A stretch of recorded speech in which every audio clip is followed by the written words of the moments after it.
ਸਤਿ ਸ਼੍ਰੀ ਅਕਾਲ ਜੀ। ਮੇਰਾ ਨਾਮ ਰਮਨਜੀਤ ਕੌਰ ਹੈ। ਅੱਜ ਦਾ ਸਾਡਾ ਟੌਪਿਕ ਹੈ ਥਿਊਰੀਜ਼ ਆਫ ਇੰਟਰਨੈਸ਼ਨਲ ਟ੍ਰੇਡ, ਅੰਤਰਰਾਸ਼ਟਰੀ ਵਪਾਰ ਦੇ ਸਿਧਾਂਤ। ਸਭ ਤੋਂ ਪਹਿਲਾਂ ਅਸੀਂ ਦੇਖਦੇ ਹਾਂ ਕਿ ਇੰਟਰਨੈਸ਼ਨਲ ਟ੍ਰੇਡ ਹੁੰਦੀ ਕੀ ਹੈ।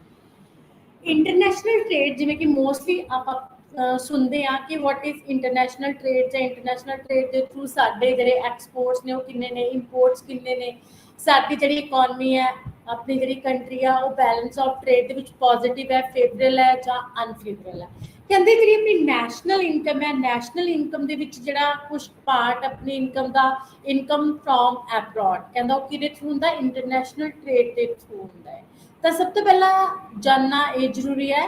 ਥਿਊਰੀਜ਼ ਤੋਂ ਪਹਿਲਾਂ ਕਿ what is international trade, international trade ਹੁੰਦੀ ਕੀ ਹੈ।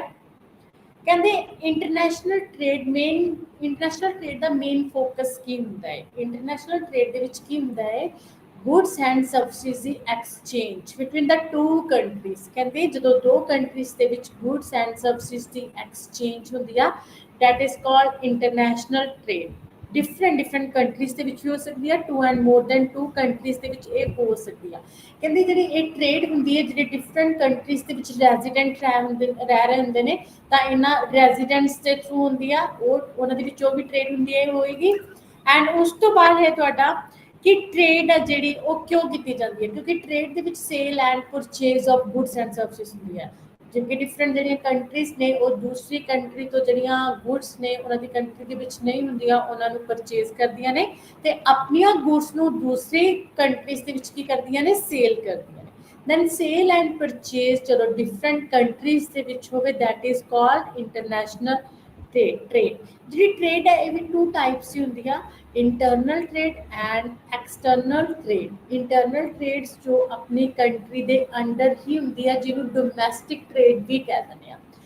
ਜਿਹੜੀ ਡੋਮੈਸਟਿਕ ਜਾਂ ਇੰਟਰਨਲ ਟ੍ਰੇਡ ਹੁੰਦੀ ਆ, ਇਹਨੂੰ ਨੈਸ਼ਨਲ ਟ੍ਰੇਡ ਵੀ ਕਹਿ ਦਿੰਦੇ ਆ, ਇੰਟਰ ਰੀਜਨਲ ਟ੍ਰੇਡ ਵੀ ਕਹਿ ਦਿੰਦੇ ਆ। ਇਹ ਇੱਕ ਕੰਟਰੀਜ਼ ਦੇ ਅੰਡਰ ਹੀ ਡਿਫਰੈਂਟ ਸਟੇਟਸ ਤੇ ਰੀਜਨਸ ਤੇ ਡਿਸਟ੍ਰਿਕਟਸ ਦੇ ਵਿੱਚ ਹੁੰਦੀ ਆ। ਜਦੋਂ ਇੱਕ ਕੰਟਰੀ ਦੇ ਅੰਡਰ ਹੀ ਡਿਫਰੈਂਟ ਜਿਹੜੇ ਡਿਸਟ੍ਰਿਕਟਸ ਨੇ ਤੇ ਡਿਫਰੈਂਟ ਪਲੇਸਿਸ ਤੇ ਰੀਜਨਸ ਦੇ ਦੁਆਰਾ ਜਿਹੜੀ ਆਪਣੀ ਗੁੱਡਸ ਦੀ ਸੇਲ ਤੇ ਪਰਚੇਜ਼ ਹੁੰਦੀ ਹੈ, that is called internal trade. ਜਿਵੇਂ ਕਿ ਆਪਾਂ ਬੋਲਦੇ ਹਾਂ ਕਿ ਪੰਜਾਬ ਐਂਡ ਹਰਿਆਣਾ, ਹਿਮਾਚਲ ਜੋ ਡਿਫਰੈਂਟ ਸਟੇਟਸ ਨੇ ਇੱਕ ਦੂਸਰੇ ਦੇ ਨਾਲ ਕੀ ਕਰਦੀਆਂ ਨੇ, ਜਦੋਂ ਐਕਸਚੇਂਜ ਕਰਦੇ ਨੇ ਗੁੱਡਸ ਐਂਡ ਸਰਵਿਸਿਜ਼ ਦੀ। ਠੀਕ ਹੈ, ਇਹ ਇੰਟਰ ਰੀਜਨਲ ਟ੍ਰੇਡ ਹੋ ਗਈ, ਇੰਟਰਨਲ ਟ੍ਰੇਡ ਹੋ ਗਈ। And external trade means international trade. ਕਹਿੰਦੇ ਜਦੋਂ ਟ੍ਰੇਡ ਬਿਟਵੀਨ ਦਾ ਟੂ ਔਰ ਮੋਰ ਦੈਨ ਟੂ ਕੰਟਰੀਜ਼ ਦੇ ਵਿੱਚ ਜਦੋਂ ਟ੍ਰੇਡ ਹੁੰਦੀ ਹੈ, that is called international trade. ਜਿਵੇਂ ਕਿ India the United States of America, Canada, ਠੀਕ ਹੈ, ਤਾਂ ਇਹਨਾਂ ਦੇ ਨਾਲ ਜੋ ਵੀ ਹੈ ਬ੍ਰਾਜ਼ੀਲ, ਠੀਕ ਹੈ, ਤਾਂ ਡਿਫਰੈਂਟ ਕੰਟਰੀਜ਼ ਦੇ ਵਿੱਚ ਜੋ ਲੈਣ ਦੇਣ ਹੁੰਦਾ ਹੈ ਗੁੱਡਸ ਐਂਡ ਸਰਵਿਸਿਜ਼ ਦੀ ਐਕਸਚੇਂਜ ਐਂਡ ਪਰਚੇਜ਼ ਹੁੰਦੀ ਹੈ, ਦੈਟ ਇਜ਼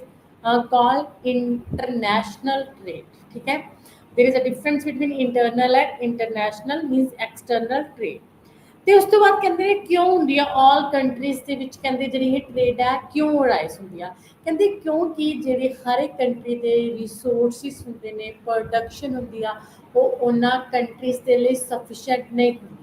ਕਿਉਂਕਿ ਕਈ ਕੰਟਰੀਜ਼ ਦੇ ਵਿੱਚ ਜਿਹੜੇ ਰਿਸੋਰਸਿਸ ਨੇ ਉਹ ਕੀ ਹੁੰਦੇ ਨੇ, ਇਨਸਫੀਸ਼ੀਐਂਟ ਹੁੰਦੇ ਨੇ, ਉਹਨਾਂ ਦੇ ਥਰੂ ਆਪਾਂ ਪ੍ਰੋਡਕਸ਼ਨ ਨਹੀਂ ਕਰ ਸਕਦੇ ਕਈ ਗੁੱਡਸ ਦੀ। ਲੇਕਿਨ ਦੂਸਰੀ ਕੰਟਰੀਜ਼ ਦੇ ਵਿੱਚ ਉਹਨਾਂ ਗੁੱਡਸ ਦੀ ਈਜ਼ੀਲੀ ਪ੍ਰੋਡਕਸ਼ਨ ਹੋ ਰਹੀ ਹੁੰਦੀ ਆ। ਤਾਂ ਅਸੀਂ ਕੀ ਕਰਦੇ ਹਾਂ, ਆਪਣੀਆਂ ਜਿਹੜੀਆਂ ਡਿਮਾਂਡਸ ਨੇ ਉਹਨਾਂ ਨੂੰ ਪੂਰਾ ਕਰਨ ਦੇ ਲਈ ਦੂਸਰੀਆਂ ਜਿਹੜੀਆਂ ਕੰਟਰੀਜ਼ ਤੇ ਉਹਨਾਂ ਤੋਂ ਕੀ ਕਰਦੇ ਆ, ਇੰਪੋਰਟ ਕਰਦੇ ਆ। ਕਹਿੰਦੇ ਇੱਕ ਰੀਜ਼ਨ ਕੀ ਆ, ਸਕਾਰਸਿਟੀ। ਕਹਿੰਦੇ ਜਿਹੜੇ ਨੈਚੁਰਲ ਰਿਸੋਰਸਿਸ ਨੇ ਜਾਂ ਅਦਰ ਰਿਸੋਰਸਿਸ ਨੇ ਉਹਨਾਂ ਦੀ ਕੀ ਆ, ਸਕਾਰਸਿਟੀ ਆ। ਮੀਨਸ ਕਿ ਉਹਨਾਂ ਦੀ ਜਿਹੜੀ ਹੈ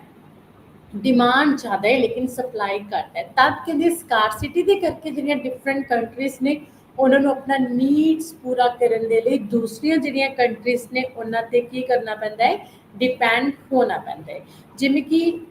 ਆਪਣੇ ਇੰਡੀਆ ਦੇ ਵਿੱਚ ਮੰਨ ਲਓ ਗਲਫ ਕੰਟਰੀਜ਼ ਨੇ, ਜਿਹੜੀਆਂ ਗਲਫ ਕੰਟਰੀਜ਼ ਦੇ ਵਿੱਚ ਕੀ ਆ, ਜਿਹੜੇ ਆਪਣੇ ਆਇਲਸ ਹੈ, ਪੈਟਰੋਲੀਅਮ ਆਇਲ ਰਿਸੋਰਸਿਸ ਜ਼ਿਆਦਾ ਨੇ, ਤੇ ਆਪਣੇ ਜੋ ਹੈ ਕੰਟਰੀ ਇਹਦੇ ਵਿੱਚ ਜਿਹੜੇ ਇੰਡਸਟਰੀਅਲ ਗੁੱਡਸ ਜ਼ਿਆਦਾ ਨੇ। ਤਾਂ ਕੀ ਹੁੰਦਾ ਹੈ, ਆਇਲ ਤੇ ਇੰਡਸਟਰੀਅਲ ਗੁੱਡਸ ਦੇ ਵਿੱਚ ਐਕਸਚੇਂਜ ਹੁੰਦੇ ਆ। ਇੰਡਸਟਰੀਅਲ ਗੁੱਡਸ ਆਪਾਂ ਇੰਡੀਆ ਦੇ ਵਿੱਚ ਬਣਾ ਕੇ ਗਲਫ ਕੰਟਰੀਜ਼ ਦੇ ਵਿੱਚ ਸੇਲ ਕਰਦੇ ਹਾਂ, ਤੇ ਗਲਫ ਕੰਟਰੀਜ਼ ਤੋਂ ਆਪਾਂ ਕੀ ਕਰਦੇ ਹਾਂ, ਜਿਹੜਾ ਆਪਣਾ ਆਇਲ ਆ ਉਹਨੂੰ ਕੀ ਕਰਦੇ ਹਾਂ, ਪਰਚੇਜ਼ ਕਰਦੇ ਹਾਂ। ਤਾਂ ਇਹਦੇ ਥਰੂ ਕੀ ਆ, ਜਿਹੜੀਆਂ ਆਪਣਾ ਟ੍ਰੇਡ ਹੈ ਉਹ ਚੱਲਦੀ ਰਹਿੰਦੀ ਹੈ, ਤੇ ਟ੍ਰੇਡ ਦੇ ਥਰੂ ਸਰਪਲਸ ਵੀ ਹੁੰਦਾ ਹੈ। ਸਰਪਲਸ ਮੀਨਸ ਜਦੋਂ ਆਪਣੇ ਇੰਪੋਰਟਸ ਘੱਟ ਹੋਣ, ਐਕਸਪੋਰਟਸ ਜ਼ਿਆਦਾ ਹੋਣ। ਤਾਂ ਕਈ ਕੰਟਰੀਜ਼ ਮਾਡਰਨ ਟਾਈਮਸ ਦੇ ਵਿੱਚ ਜੋ ਇੰਪੋਰਟ ਐਕਸਪੋਰਟ ਕਰਦੀਆਂ ਨੇ ਉਹਨਾਂ ਦਾ ਮੇਨ ਰੀਜ਼ਨ ਕੀ ਹੁੰਦਾ ਹੈ, ਸਰਪਲਸ ਕਰਨਾ ਹੁੰਦਾ ਹੈ, ਆਪਣੀ ਇਨਕਮ ਨੂੰ ਇਨਕਰੀਜ਼ ਕਰਨਾ ਹੁੰਦਾ ਹੈ। ਤਾਂ ਸਰਪਲਸ ਕੀ ਹੁੰਦਾ ਹੈ, ਜਿਹੜੀ ਆਪਣੀ ਇੰਟਰਨੈਸ਼ਨਲ ਟ੍ਰੇਡ ਹੈ ਇਹ ਟੂ ਟਾਈਪਸ ਦੇ ਵਿੱਚ ਹੁੰਦੀ ਹੈ, ਆਪਣੇ ਇੰਟਰਨਲ ਐਂਡ ਐਕਸਟਰਨਲ, ਤੇ ਜਿਹੜੇ ਰਿਜ਼ਲਟਸ ਨੇ ਦੋ ਨਿਕਲਦੇ ਨੇ, ਇੱਕ ਹੁੰਦੀ ਹੈ ਬੈਲੈਂਸ ਆਫ ਟ੍ਰੇਡ, ਇੱਕ ਹੁੰਦੀ ਹੈ balance of payments. Balance of trades ਦੇ ਵਿੱਚ ਕੀ ਹੁੰਦਾ ਹੈ, ਜਦੋਂ ਕਹਿੰਦੇ ਜਿਹੜੀ ਜਦੋਂ ਵਿਜ਼ੀਬਲ ਗੁੱਡਸ ਆਉਂਦੀਆਂ ਨੇ, ਓਨਲੀ ਜਦੋਂ ਵਿਜ਼ੀਬਲ ਗੁੱਡਸ ਨੂੰ ਅਸੀਂ ਦੇਖਦੇ ਹਾਂ ਤਾਂ ਉਹ ਆਉਂਦੀਆਂ ਸਾਡੀਆਂ ਬੈਲੈਂਸ ਆਫ ਟ੍ਰੇਡ ਦੇ ਵਿੱਚ, ਟਰਮਸ ਆਫ ਟ੍ਰੇਡ, ਠੀਕ ਹੈ। ਐਂਡ ਬੈਲੈਂਸ ਆਫ ਪੇਮੈਂਟਸ ਦੇ ਵਿੱਚ visible goods, invisible goods and capital goods, 3 types of goods ਨੇ ਜਿਹੜੀਆਂ ਉਹ ਬੈਲੈਂਸ ਆਫ ਪੇਮੈਂਟ ਦੇ ਵਿੱਚ ਹੁੰਦੀਆਂ। ਤਾਂ ਕਿਤੇ ਬੈਲੈਂਸ ਆਫ ਟ੍ਰੇਡ ਫੇਵਰੇਬਲ ਕਦ ਹੁੰਦਾ, ਪੋਜ਼ਿਟਿਵ ਕਦੋਂ ਹੁੰਦਾ, ਕਿਉਂਕਿ ਬੈਲੈਂਸ ਆਫ ਟ੍ਰੇਡ ਦੇ ਵਿੱਚ ਸਿਰਫ ਵਿਜ਼ੀਬਲ ਗੁੱਡਸ ਆਉਂਦੀਆਂ ਨੇ, ਗੁੱਡਸ ਆਉਂਦੀਆਂ ਨੇ, ਤਾਂ ਵਿਜ਼ੀਬਲ ਗੁੱਡਸ ਦੇ ਵਿੱਚ ਕੀ ਹੋਏਗਾ, ਸਿਰਫ ਇੰਪੋਰਟ ਐਂਡ ਐਕਸਪੋਰਟਸ ਹੋਣਗੇ। ਜਦੋਂ ਕਹਿੰਦੇ ਆਪਣੇ ਜਿਹੜੇ ਐਕਸਪੋਰਟਸ ਨੇ ਉਹ ਜ਼ਿਆਦਾ ਹੋਣਗੇ, ਐਕਸਪੋਰਟਸ ਮੀਨਸ ਜਦੋਂ ਆਪਾਂ ਜੋ ਗੁੱਡਸ ਬਾਹਰ ਨੂੰ ਭੇਜਦੇ ਹਾਂ that is called export, and import ਕੀ ਹੁੰਦਾ ਹੈ, ਜਦੋਂ ਆਪਾਂ ਗੁੱਡਸ ਬਾਹਰ ਤੋਂ ਮੰਗਵਾਉਂਦੇ ਹਾਂ ਆਪਣੀ ਕੰਟਰੀ ਦੇ ਵਿੱਚ, that is called import। ਕਹਿੰਦੇ ਜਦੋਂ ਐਕਸਪੋਰਟ ਇੰਪੋਰਟ ਦੇ ਨਾਲੋਂ ਜ਼ਿਆਦਾ ਹੁੰਦੇ ਨੇ, ਬਾਹਰ ਸਮਾਨ ਜ਼ਿਆਦਾ ਭੇਜਦੇ ਆ ਲੇਕਿਨ ਆਪਣੀ ਕੰਟਰੀ ਦੇ ਵਿੱਚ ਘੱਟ ਇੰਪੋਰਟ ਕਰਦੇ ਆ, ਤਦ ਕੀ ਹੁੰਦਾ, ਐਕਸਪੋਰਟ ਮਾਈਨਸ ਇੰਪੋਰਟ ਆਪਣਾ ਜੋ ਹੈ ਟਰਮਸ ਆਫ ਟ੍ਰੇਡ ਕੀ ਹੁੰਦਾ, ਫੇਵਰੇਬਲ ਹੁੰਦਾ, ਪੋਜ਼ਿਟਿਵ ਹੁੰਦਾ ਹੈ। ਤਦ ਕਹਿੰਦੇ ਆਪਾਂ ਨੂੰ ਗੋਲਡ ਦੇ ਰੂਪ ਦੇ ਵਿੱਚ ਕਰੰਸੀ, ਗੋਲਡ ਜਾਂ ਕਰੰਸੀ ਮਿਲਦੀ ਆ, ਠੀਕ ਹੈ। ਅਗਰ ਆਪਣਾ ਅਨਫੇਵਰਲ ਬੈਲੈਂਸ ਆਫ ਟ੍ਰੇਡ ਹੈ ਤਦ ਕੀ ਹੁੰਦਾ ਹੈ, ਐਕਸਪੋਰਟਸ ਜ਼ਿਆਦਾ ਹੁੰਦੇ ਨੇ, ਇੰਪੋਰਟ ਐਕਸਪੋਰਟ ਘੱਟ ਹੁੰਦੇ ਨੇ ਤੇ ਇੰਪੋਰਟ ਜ਼ਿਆਦਾ ਹੁੰਦੇ ਨੇ, ਠੀਕ ਹੈ। ਆਪਾਂ ਬਾਹਰ ਭੇਜਣ ਦੀ ਬਜਾਏ ਗੁੱਡਸ ਨੂੰ ਬਾਹਰੋਂ ਕੀ ਕਰਦੇ ਆ, ਜ਼ਿਆਦਾ ਮੰਗਵਾਉਂਦੇ ਆ, ਜਿਹਦੇ ਥਰੂ ਆਪਣੀ ਜਿਹੜੀਆਂ ਦੇਣਦਾਰੀਆਂ ਨੇ, ਲਾਇਬਿਲਿਟੀਜ਼ ਨੇ, ਉਹ ਇਨਕਰੀਜ਼ ਹੋ ਜਾਂਦੀਆਂ ਨੇ। ਆਪਣੀ ਕੰਟਰੀਜ਼ ਦੇ ਵਿੱਚੋਂ ਜਿਹੜਾ ਗੋਲਡ ਹੈ ਉਹ ਬਾਹਰ ਜਾਂਦਾ ਹੈ, ਤਾਂ this is a unfavourable balance of trade, ਠੀਕ ਹੈ। ਅਗਰ ਬੈਲੈਂਸ ਆਫ ਪੇਮੈਂਟ ਦੀ ਗੱਲ ਕਰੀਏ ਤਾਂ ਇਹਦੇ ਵਿੱਚ ਵਿਜ਼ੀਬਲ ਅਨਵਿਜ਼ੀਬਲ ਗੁੱਡਸ ਮੀਨਸ ਗੁੱਡਸ ਵੀ ਆਉਂਦੀਆਂ ਨੇ, ਗੁੱਡਸ ਤੇ ਐਕਸਪੋਰਟ ਇੰਪੋਰਟ, ਐਂਡ ਸਰਵਿਸਿਜ਼ ਵੀ ਆਉਂਦੀਆਂ ਨੇ, ਐਂਡ ਕੈਪੀਟਲ ਵੀ ਆਉਂਦੀਆਂ, ਤਾਂ 3 ਦਾ ਸਮ ਅਪ ਹੈ, ਠੀਕ ਹੈ, ਬੈਲੈਂਸ ਆਫ ਪੇਮੈਂਟ। ਇਹ ਵੀ ਫੇਵਰੇਬਲ ਅਨਫੇਵਰਲ ਹੋ ਸਕਦੀ ਹੈ। ਤਦ ਕਹਿੰਦੇ ਮੋਸਟ ਮਾਡਰਨ ਟਾਈਮਸ ਦੇ ਵਿੱਚ ਜਿਹੜਾ ਹੈਗਾ ਸਰਪਲਸ ਜਨਰੇਟ ਕਰਨ ਦੇ ਲਈ ਜਿਹੜੀਆਂ ਡਿਫਰੈਂਟ ਕੰਟਰੀਜ਼ ਨੇ ਉਹ ਕੀ ਕਰਦੀਆਂ ਨੇ, ਇੰਟਰਨੈਸ਼ਨਲ ਟ੍ਰੇਡ ਕਰਦੀਆਂ ਨੇ, ਕਿਉਂਕਿ ਕੰਟਰੀਜ਼ ਦੇ ਵਿੱਚ ਕੀ ਹੁੰਦੀ ਹੈ, ਇੰਟਰਨੈਸ਼ਨਲ ਸਪੈਸ਼ਲਾਈਜੇਸ਼ਨ ਹੁੰਦੀ ਆ। ਹਰ ਇੱਕ ਕੰਟਰੀ ਆਪਣੀ ਜਿਹੜੀ ਪ੍ਰੋਡਕਸ਼ਨ ਹੈ ਉਹਦੇ ਵਿੱਚ ਕੀ ਹੁੰਦੀ ਹੈ, ਸਪੈਸ਼ਲ ਹੁੰਦੀ ਆ। ਉਸ ਤੋਂ ਬਾਅਦ ਇੰਟਰਨੈਸ਼ਨਲ ਟ੍ਰੇਡ ਦਾ ਮਤਲਬ ਕੀ ਹੁੰਦਾ, ਮੀਨਿੰਗ ਡੈਫੀਨੇਸ਼ਨ, ਕਹਿੰਦੇ international trade is a trade between nations, ਕਹਿੰਦੇ ਜਦੋਂ ਨੇਸ਼ਨਸ ਦੇ ਵਿੱਚ ਟ੍ਰੇਡ ਹੁੰਦੀ ਆ that is called international trade, different countries ਦੇ ਵਿੱਚ 2 or more goods the trade ਹੋ ਸਕਦੀ ਹੈ, ਠੀਕ ਹੈ। ਤਾਂ ਫਿਰ ਮੇਨ ਰੀਜ਼ਨ ਕੀ ਹੈ international trade the, that is the international specializations, ਕਿਉਂਕਿ ਕਹਿੰਦੇ it refers to utilize of a country's resources in specialized area in productions in which the country has absolute and comparative advantage or disadvantage। ਕਹਿੰਦੇ international trade ਦਾ main reason ਕੀ ਆ, ਕਿਉਂਕਿ ਕਹਿੰਦੇ ਜਿਹੜੀਆਂ different countries ਹੁੰਦੀਆਂ ਨੇ ਉਹਨਾਂ ਦੇ ਵਿੱਚ ਸਪੈਸ਼ਲਾਈਜੇਸ਼ਨ ਹੁੰਦੀ ਆ। ਇੱਕ ਕੰਟਰੀ ਜਿਸ ਚੀਜ਼ ਦੇ ਵਿੱਚ ਸਪੈਸ਼ਲ ਹੋਏਗੀ ਤਾਂ ਜ਼ਰੂਰੀ ਨਹੀਂ ਹੈ ਕਿ ਦੂਸਰੀ ਵੀ ਉਸ ਚੀਜ਼ ਦੇ ਵਿੱਚ ਹੀ ਸਪੈਸ਼ਲ ਹੋਵੇ। ਕਹਿੰਦੇ ਉਹਨਾਂ ਦੇ ਵਿੱਚ ਜੋ ਰਿਸੋਰਸਿਸ ਪਾਏ ਜਾਂਦੇ ਨੇ ਉਹਨਾਂ ਦੀ ਸਪੈਸ਼ਲਿਸਟੀ ਉਸ ਚੀਜ਼ ਤੇ ਡਿਪੈਂਡ ਕਰਦੀ ਆ ਕਿ ਉਹਨਾਂ ਦੇ ਵਿੱਚ ਕਿਸ ਚੀਜ਼ ਦੀ ਪ੍ਰੋਡਕਸ਼ਨ ਜ਼ਿਆਦਾ ਹੋਏਗੀ, ਠੀਕ ਹੈ। ਤਾਂ ਫਿਰ ਕੀ ਕਰਦੇ ਨੇ, ਉਹ ਉਸੇ ਚੀਜ਼ ਨੂੰ ਪ੍ਰੋਡਿਊਸ ਕਰਦੇ ਨੇ ਜਿਸ ਚੀਜ਼ ਦੇ ਪ੍ਰੋਡਕਸ਼ਨ ਦੇ ਜ਼ਿਆਦਾ ਰਿਸੋਰਸਿਸ ਉਸ ਕੰਟਰੀ ਦੇ ਵਿੱਚ ਪਾਏ ਜਾਂਦੇ ਨੇ, ਤਾਂ ਉਹ ਡੋਮੈਸਟਿਕ ਯੂਜ਼ ਤੋਂ ਬਾਅਦ ਜੋ ਵੀ ਆਪਣੀ ਪ੍ਰੋਡਕਸ਼ਨ ਬਚਦੀ ਆ, ਗੁੱਡਸ ਬਚਦੀਆਂ ਨੇ, ਉਹਨੂੰ ਫੋਰਨ ਕੰਟਰੀਜ਼ ਦੇ ਵਿੱਚ ਕੀ ਕਰਦੇ ਨੇ, ਸੇਲ ਕਰਦੇ ਨੇ, ਤੇ ਉਸ ਤੋਂ ਬਾਅਦ ਐਕਸਪੋਰਟ ਕਰਕੇ ਉਹ ਉਹਨਾਂ ਦੇ ਬਦਲੇ ਇਨਕਮ ਕਰੰਸੀ ਹੈ ਜੋ ਉਹਨੂੰ ਲੈਂਦੇ ਨੇ। ਤਦ ਕਹਿੰਦੇ ਇੰਟਰਨੈਸ਼ਨਲ ਟ੍ਰੇਡ ਦਾ ਮੇਨ ਜੋ ਹੈ ਮੋਟਿਵਸ ਇੰਪੋਰਟ ਐਂਡ ਐਕਸਪੋਰਟ ਹੈ। ਕਹਿੰਦੇ ਜੋ ਆਪਣੀ ਇੰਟਰਨੈਸ਼ਨਲ ਸਪੈਸ਼ਲਾਈਜੇਸ਼ਨ ਹੈ is based on the principle of comparative cost advantage, and international trade must lead to international gain, technology and gains for trade। ਕਹਿੰਦੇ ਇਸ ਚੀਜ਼ ਤੇ ਵੀ ਡਿਪੈਂਡ ਕਰਦੀ ਹੈ ਕਿ ਟ੍ਰੇਡ ਦੇ ਥਰੂ ਆਪਾਂ ਗੇਨ ਕੀ ਕਰ ਰਹੇ ਹਾਂ, ਸਾਨੂੰ ਗੇਨ ਕੀ ਹੋ ਰਿਹਾ, ਸਾਨੂੰ ਲਾਸ ਕੀ ਹੋ ਰਿਹਾ, ਠੀਕ ਹੈ। ਤਾਂ ਫਿਰ ਦੇਖੋ ਜੋ ਹੈ ਆਪਣਾ ਇੰਟਰਨੈਸ਼ਨਲ ਟ੍ਰੇਡ, ਕਹਿੰਦੇ ਉਹਦੇ main reason factors, international trade ਨੂੰ ਕਿਹੜੇ ਕਿਹੜੇ ਫੈਕਟਰਸ ਨੇ ਜਿਹੜੇ ਅਫੈਕਟ ਕਰ ਸਕਦੇ ਨੇ। First is the natural endowments, natural resources, ਠੀਕ ਹੈ। ਕਿਸੇ ਕੰਟਰੀ ਦੇ ਵਿੱਚ, ਗਲਫ ਕੰਟਰੀ ਜਾਂ ਰਸ਼ੀਆ ਦੇ ਵਿੱਚ ਕੀ ਆ, ਜੋ ਆਇਲ ਪ੍ਰੋਡਕਟਸ ਜ਼ਿਆਦਾ ਨੇ, ਇੰਡੀਆ ਦੇ ਵਿੱਚ ਮੀਟਾ ਦੀ ਕੁਆਲਿਟੀ ਜ਼ਿਆਦਾ ਹੈ, ठीक है। ਤੇ ਆਪਣੀ ਹੈ ਜੋ ਪ੍ਰੋਡਕਸ਼ਨ ਬੰਗਲਾਦੇਸ਼ ਦੇ ਵਿੱਚ some typical points of different natural resources ਨੇ, ਹਰ ਇੱਕ ਕੰਟਰੀ ਦੇ ਵਿੱਚ ਜਿਹੜੇ ਨੈਚੁਰਲ ਰਿਸੋਰਸਿਸ ਨੇ ਉਹ ਡਿਫਰੈਂਟ ਡਿਫਰੈਂਟ ਨੇ, ਤੇ ਉਹਨਾਂ ਦੇ ਵਿੱਚ ਜੋ ਪ੍ਰੋਡਕਸ਼ਨ ਹੋਏਗੀ ਤਾਂ ਉਹਨਾਂ ਰਿਸੋਰਸਿਸ ਦੇ ਅਨੁਸਾਰ ਉਹ ਵੀ ਕੀ ਹੋਏਗੀ, ਡਿਫਰੈਂਟ ਹੋਏਗੀ। ਤਾਂ ਫਿਰ ਕਹਿੰਦੇ ਕੀ ਕਰਦੇ ਨੇ, ਕਿਸੇ ਜਿਵੇਂ ਕਿ ਹੁਣ ਤੁਸੀਂ ਲੈ ਲਓ ਕਿ ਆਪਣੇ ਜੰਮੂ ਕਸ਼ਮੀਰ ਦੇ ਵਿੱਚ ਜੋ ਵੀ ਹੈ, ਕੰਟਰੀ ਦੇ ਵਿੱਚ ਜੰਮੂ ਕਸ਼ਮੀਰ ਹੈ, ਤਾਂ ਉਹਦੇ ਵਿੱਚ ਜੋ ਵੀ ਪ੍ਰੋਡਕਸ਼ਨ ਕੀਤੀ ਜਾਂਦੀ ਹੈ, ਐਪਲਸ ਦੀ ਪ੍ਰੋਡਕਸ਼ਨ ਜ਼ਿਆਦਾ ਹੁੰਦੀ ਹੈ, ਕਿਉਂਕਿ ਐਪਲਸ ਦੀ ਪ੍ਰੋਡਕਸ਼ਨ ਦੇ ਲਈ ਉਹ ਮੌਸਮ, ਕਲਾਈਮੇਟ, ਸੋਇਲ ਕੀ ਆ, ਸਫੀਸ਼ੀਐਂਟ ਹੈ। ਲੇਕਿਨ ਇਧਰ ਐਪਲ ਦੀ ਪ੍ਰੋਡਕਸ਼ਨ ਨਹੀਂ ਹੋ ਸਕਦੀ, ਤੇ ਕਹਿੰਦੇ ਜਿਹੜੀ ਫਰਟੀਲਿਟੀ ਆ ਤੇ ਸੋਇਲ ਆ, ਨੇਚਰ ਆ, ਕਹਿੰਦੇ ਇਹ ਸਭ ਚੀਜ਼ਾਂ ਦੇ ਜੋ ਹੈ ਪ੍ਰੋਡਕਸ਼ਨ ਕਿਸੇ ਵੀ ਕੰਟਰੀ ਦੀ ਉਹ ਕੀ ਕਰਦੀ ਹੈ, ਡਿਪੈਂਡ ਕਰਦੀ ਹੈ। ਇਸੇ ਤਰ੍ਹਾਂ ਹਰ ਇੱਕ ਕੰਟਰੀ ਦੇ ਵਿੱਚ ਜੋ ਪ੍ਰੋਡਕਸ਼ਨ ਹੈ ਉਹ ਅਲੱਗ-ਅਲੱਗ ਪ੍ਰੋਡਕਟਸ ਦੀ, ਅਲੱਗ-ਅਲੱਗ ਗੁड्स ਦੀ ਕੀ ਆ, ਹੋਏਗੀ। दूसरा है technical how and now.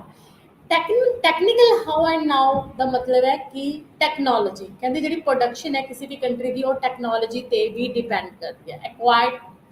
Acquired method, acquired cost की अपनी जो है टेक्नोलॉजी ते कॉस्ट कितनी आ रही है। जिस कंट्री दे विच टेक्नोलॉजी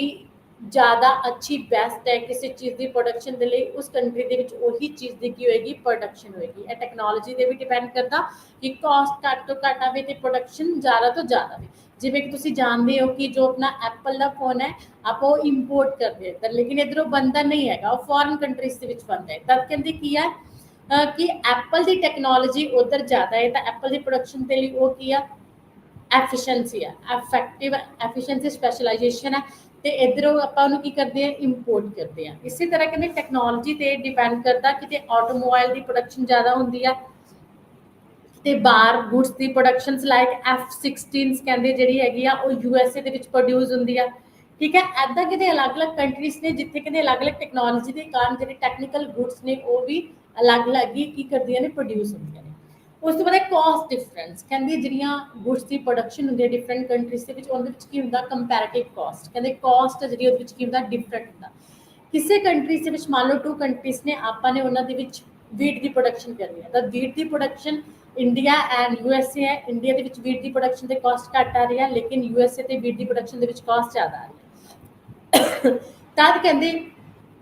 कंट्री उही गुड्स नूं प्रोड्यूस करेगी जिन्हां ते उहदी कॉस्ट की है, घट है। तद कहते USA वीट तो इलावा राइस प्रोड्यूस कर लेगा, एंड जो है अपनी इंडिया और राइस की जगह पर वीट प्रोड्यूस करेगी। कहते इस तरह जी है कॉस्ट डिफरेंस के कारण कहते कंपैरेटिव कॉस्ट एडवांटेज और डिसएडवांटेज नूं घट करने के लिए की है जो है अपना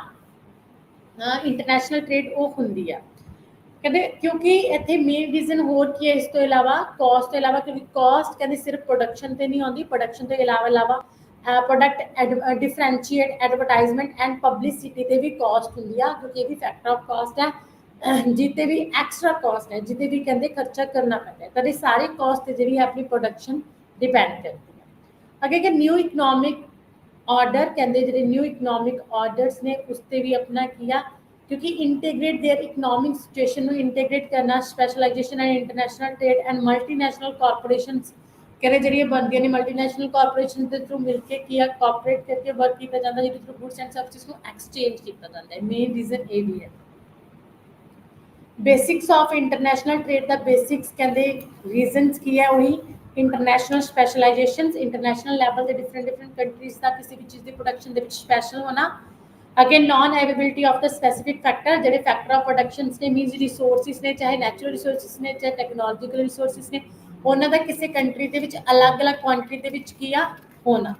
डिफरेंस इन कॉस्ट जो कि अज आप थ्योरीज पढ़ांगे, absolute cost difference and comparative cost difference, ये 2 थ्योरीज के थ्रू आप अपनी जो इंटरनेशनल ट्रेड उन्हें समझांगे। एंड प्रोडक्ट डिफरेंशिएट, क्योंकि हर एक कंट्री के जो प्रोडक्ट्स ने उन्होंने डिफरेंशिएट होता। मान लो कि अपनी इंडिया के जी है कॉटन बहुत ज़्यादा प्रोड्यूस हो रही है, लेकिन आप फिर भी जी साड़ीज ने होर कंट्रीज तो मंगा रहे हैं, क्योंकि उत्थे किया साड़ीज आप कितों जापान तो मंगा रहे हैं, क्योंकि मोर वैरायटी है उत्थे, ठीक है, साड़ीज की, इत्थे जबकि क्लोथ की मोर वैरायटी। एंड नैक्सट है कि इंटरनल एंड एक्सटर्नल ट्रेड, जी इंटरनेशनल ट्रेड है वो मोस्टली डिफरेंस होंगे है, ठीक है। डिफरेंस के कारण जो भी है अपनी exchange between the goods and services होंगी है। तो उस तो बाद आप देखते हैं कि जी अपनी इंटरनेशनल ट्रेड है, ये बहुत सारिया लिटरेचर डिबेट्स एंड डिस्कशनस हो गई ने कि why do Nations trade with each other, कि काफ़ी जड़ियाँ ਇਹ ਆਪਣੀਆਂ ਕੰਟਰੀਜ਼ ਨੇ ਇੱਕ ਦੂਸਰੇ ਦੇ ਨਾਲ ਟ੍ਰੇਡ ਕਰਦੀਆਂ ਨੇ ਕਿ ਉਹ ਗੇਨਫੁਲ ਫॉर द नेशंस ਕਿ ਇਸ ਟ੍ਰੇਡਿੰਗ ਦਾ ਗੇਨਫੁਲ ਫॉर द नेशंस ਕਿ ਆਪਣੀ ਨੇਸ਼ਨ ਦੇ ਲਈ ਆਪਾਂ ਕੁਝ ਗੇਨ ਕਰਨਾ ਚਾਹੁੰਦੇ ਹਾਂ ਟ੍ਰੇਡ ਤਾਂ ਕਰਦੇ ਹਾਂ how does trade affect production and consumption in the economy ਜਦੋਂ ਟ੍ਰੇਡ ਕਰਦੇ ਆਪਾਂ ਐਕਸਪੋਰਟ ਇੰਪੋਰਟ ਕਰਦੇ ਹਾਂ ਉਸ ਦਾ ਆਪਣੀ ਇਕਨੋਮੀ ਤੇ ਅਫੈਕਟ ਪੈਂਦਾ ਹੈ ਕਹਿੰਦੇ ਕੀ ਅਫੈਕਟ ਪੈਂਦਾ ਹੈ ਇਕਨੋਮੀ ਤੇ how are the terms of trade determined ਜਿਹੜੀਆਂ ਟਰਮਸ ਆਫ ਟ੍ਰੇਡ ਨੇ ਵਪਾਰ ਦੀਆਂ ਸ਼ਰਤਾਂ ਨੇ ਉਹ ਕਿੱਦਾਂ ਜਿਹੜੀਆਂ ਨੇ ਡਿਟਰਮਾਈਨ ਕੀਤੀ ਜਾਂਦੀ ਨੇ ਡਿਟਰਮਿਨ ਕੀਤੀ ਜਾਂਦੀਆਂ ਨੇ ਤਾਂ ਕਹਿੰਦੇ ਕਾਫੀ ਸਾਰੇ ਜਿਹੜੇ ਇਹ ਕੁਐਸਚਨ ਨੇ ਅਰਾਈਜ਼ ਹੁੰਦੇ ਨੇ ਕਿ distribution of income and welfare ਕਿੱਦਾਂ ਹੁੰਦਾ ਹੈ ਤਾਂ ਕਹਿੰਦੇ ਆਨਸਰ ਕੀ ਹੈ ਇਹ ਅਬਵ ਕੁਐਸਚਨਸ ਦਾ ਆਨਸਰ ਇਜ਼ ਦੈਟ ਕਿ ਇਹਨਾਂ ਨੂੰ two school of thoughts reflect ਕਰਦੇ ਨੇ ਟੂ ਜਿਹੜੇ ਆਪਣੇ ਇਕਨੋਮਿਸਟ ਨੇ ਉਹਨਾਂ ਨੇ ਰਿਫਲੈਕਟ ਕੀਤਾ ਤਾਂ ਕਹਿੰਦੇ ਤੇ ਟੂ ਥਿਊਰੀਜ਼ ਨੇ classical school of thought and modern school of thoughts ਕਹਿੰਦੇ ਇੰਟਰਨੈਸ਼ਨਲ ਟ੍ਰੇਡ ਦੇ ਨਾਲ ਸੰਬੰਧਿਤ ਦੋ ਥਿਊਰੀਜ਼ ਨੂੰ ਦਿੱਤਾ ਗਿਆ ਹੈ ਇੱਕ ਤਾਂ classical theory of international trade ਇੱਕ modern theories of international trade classical theories of international trade ਦੇ ਵਿੱਚ ਕਹਿੰਦੇ ਕਿਹਨੇ ਦਿੱਤੀਆਂ ਨੇ ਇਹ Adam Smith David Ricardo Roberts ਨੇ ਦਿੱਤੀਆਂ ਨੇ ਐਂਡ ਜਿਹੜੀ ਕਲਾਸਿਕਲ ਥਿਊਰੀਜ਼ ਨੇ ਇਹਦੇ ਵਿੱਚ ਕਿਹੜੀ ਥਿਊਰੀਜ਼ ਆ ਜਾਂਦੀ ਹੈ ਐਬਸੋਲੂਟ ਐਡਵਾਂਟੇਜ ਥਿਊਰੀ ਜੋ ਅੱਜ ਪੜਾਂਗੇ ਆਪਾਂ ਕੰਪੈਰੀਟਿਵ ਐਡਵਾਂਟੇਜ ਥਿਊਰੀ ਠੀਕ ਹੈ ਇੱਕ ਮਰਚੈਂਟਾਈਜ਼ ਥਿਊਰੀ ਠੀਕ ਹੈ ਉਹ ਵੀ ਆਪਣੀ ਕਲਾਸਿਕਲ ਸੀ ਥਿਊਰੀ ਹੀ ਹੈ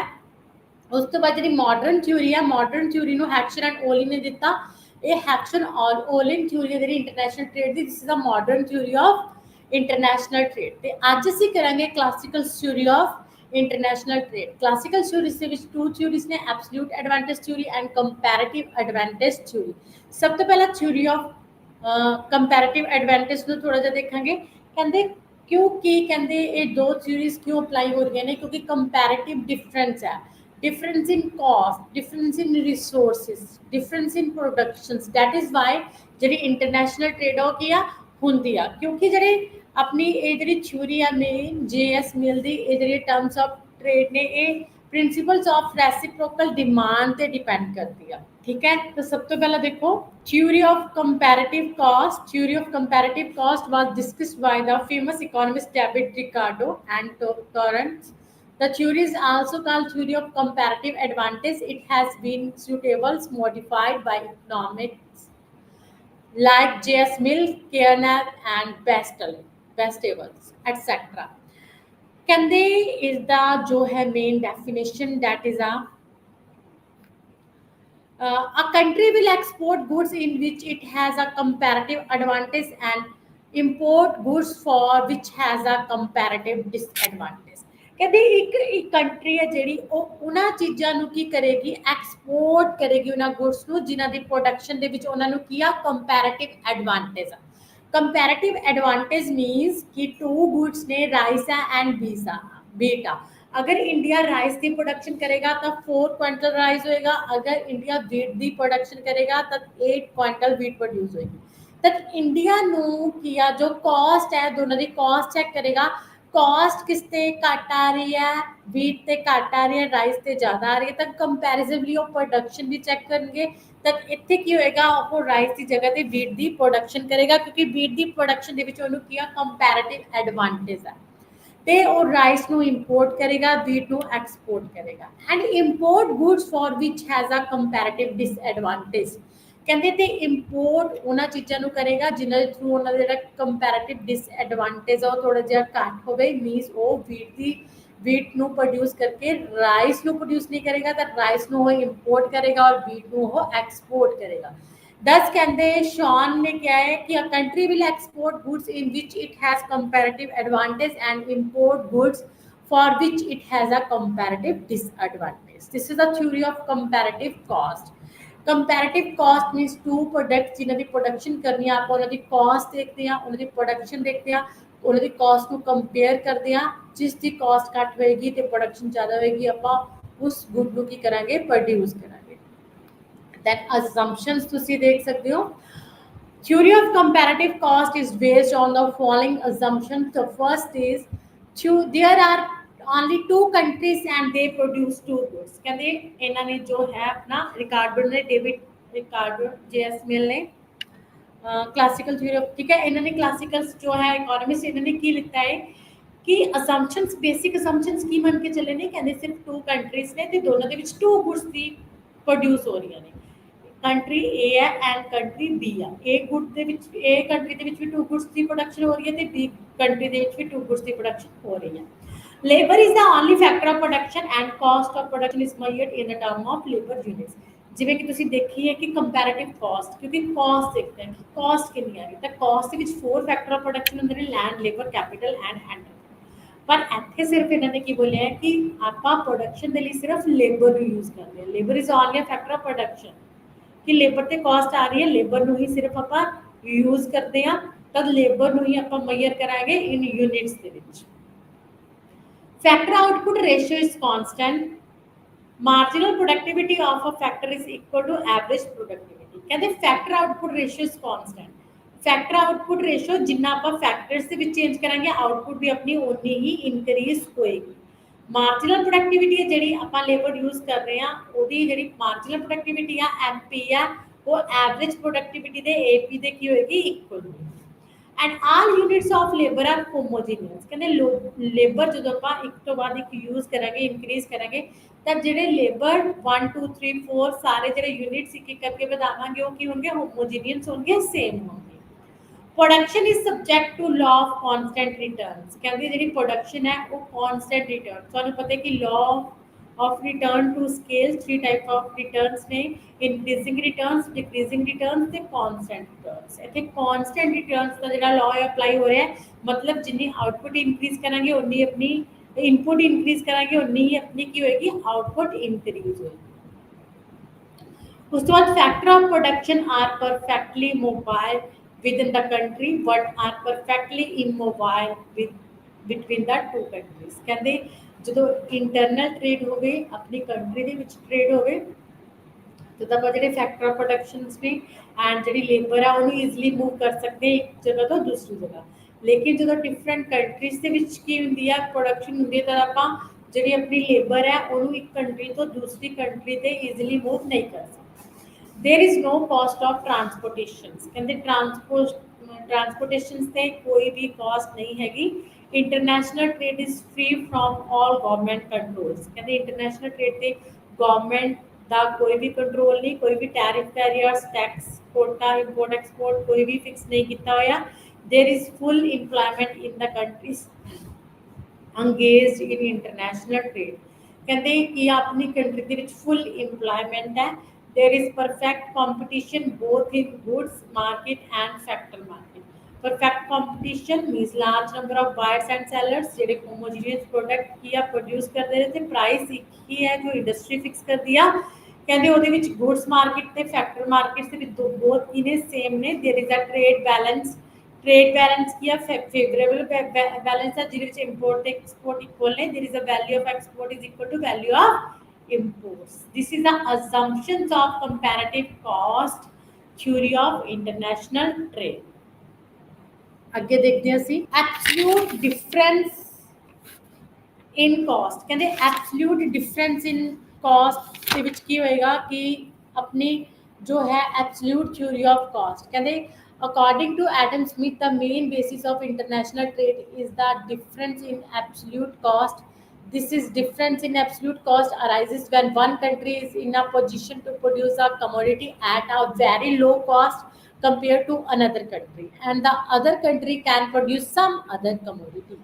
मान लो कहते इन्होंने एग्जाम्पशनस लिती है जो कि अपने पढ़िया ने कि 2 कंट्रीज ने 2x2 ਦਾ ਮਾਡਲ ਹੈ, 2 ਕੰਟਰੀਜ਼ ਨੇ 2 ਗੁੱਡਸ ਦੀ ਪ੍ਰੋਡਕਸ਼ਨ ਕਰਦੀਆਂ ਨੇ। ਕਹਿੰਦੇ ਤਾਂ ਇੱਥੇ 2 ਕੰਟਰੀਜ਼ ਦੀ ਕੀ ਹੋਏਗੀ, ਜੋ ਕਾਸਟ ਹੈ ਉਹ ਕੰਪੇਅਰ ਹੋਏਗੀ। 2 ਕੰਟਰੀਜ਼ ਦੀ ਕਾਸਟ ਕਿਵੇਂ ਕੰਪੇਅਰ ਹੋਏਗੀ, ਜਿਵੇਂ ਕਿ A ਐਂਡ B ਕੰਟਰੀ ਆ, A ਕੰਟਰੀ 2 ਗੁੱਡਸ ਨੂੰ ਪ੍ਰੋਡਿਊਸ ਕਰਦੀ ਹੈ, B ਕੰਟਰੀ 2 ਗੁੱਡਸ ਨੂੰ ਪ੍ਰੋਡਿਊਸ ਕਰਦੀ ਹੈ, ਤਾਂ ਦੋਨਾਂ ਦੀ ਕਾਸਟ ਚੈੱਕ ਕਰਾਂਗੇ। ਤਾਂ ਜਿਹਦੇ ਜਦੋਂ ਇੱਕ ਕੰਟਰੀ ਦੀ ਕਾਸਟ ਦੂਸਰੀ ਕੰਟਰੀ ਦੀ ਕਾਸਟ ਦੇ ਨਾਲੋਂ ਘੱਟ ਆएगी ए कंट्री की कॉस्ट ਤਾਂ ਉਹ ਉਸੇ ਚੀਜ਼ ਨੂੰ ਕੀ ਕਰੇਗੀ, ਪ੍ਰੋਡਿਊਸ ਕਰੇਗੀ, ਤੇ ਬੀ ਗੁੱਡ ਉਸ ਚੀਜ਼ ਨੂੰ ਪ੍ਰੋਡਿਊਸ ਕਰੇਗੀ ਜਿਸ ਦੇ ਵਿੱਚ ਕੰਪੈਰੀਟਿਵ ਕਾਸਟ ਉਸ ਦੀ ਘੱਟ ਆਏਗੀ ਦੂਸਰੀ ਕੰਟਰੀ ਦੇ ਨਾਲ। ਠੀਕ ਹੈ, ਤੇ ਉਸ ਤੋਂ ਬਾਅਦ ਇਹਦੀ ਜੋ ਡੈਫੀਨੇਸ਼ਨ ਹੈ ਕਹਿੰਦੇ ਇਹਦੇ ਵਿੱਚ ਕੀ ਕਹਿੰਦੇ ਨੇ ਕਿ ਉਹੀ ਕੰਟਰੀ ਦੇ ਵਿੱਚ when one country is in a position to produce commodity at a very low cost compare to another country and the other country can produce some other country is a very low cost compare to the first country. ਕਹਿੰਦੇ ਦੋਨਾਂ ਦੇ ਵਿੱਚ comparison ਹੋਏਗਾ ਕਿ ਕਿਸ ਚੀਜ਼ ਦੀ production ਦੂਸਰੀ country ਦੇ ਨਾਲੋਂ ਉਸ ਦੀ ਕੰਟਰੀ ਦੇ ਵਿੱਚ ਘੱਟ ਕਾਸਟ ਤੇ ਹੋ ਰਹੀ ਹੈ, ਤਾਂ ਉਹ ਉਸੇ ਚੀਜ਼ ਨੂੰ ਕੀ ਕਰਨਗੇ, ਪ੍ਰੋਡਿਊਸ ਕਰਨਗੇ। ਆਪਾਂ ਇਸ ਨੂੰ with the help of tables ਆਪਾਂ ਡਿਸਕਸ ਕਰ ਲੈਂਦੇ ਹਾਂ, ਠੀਕ ਹੈ।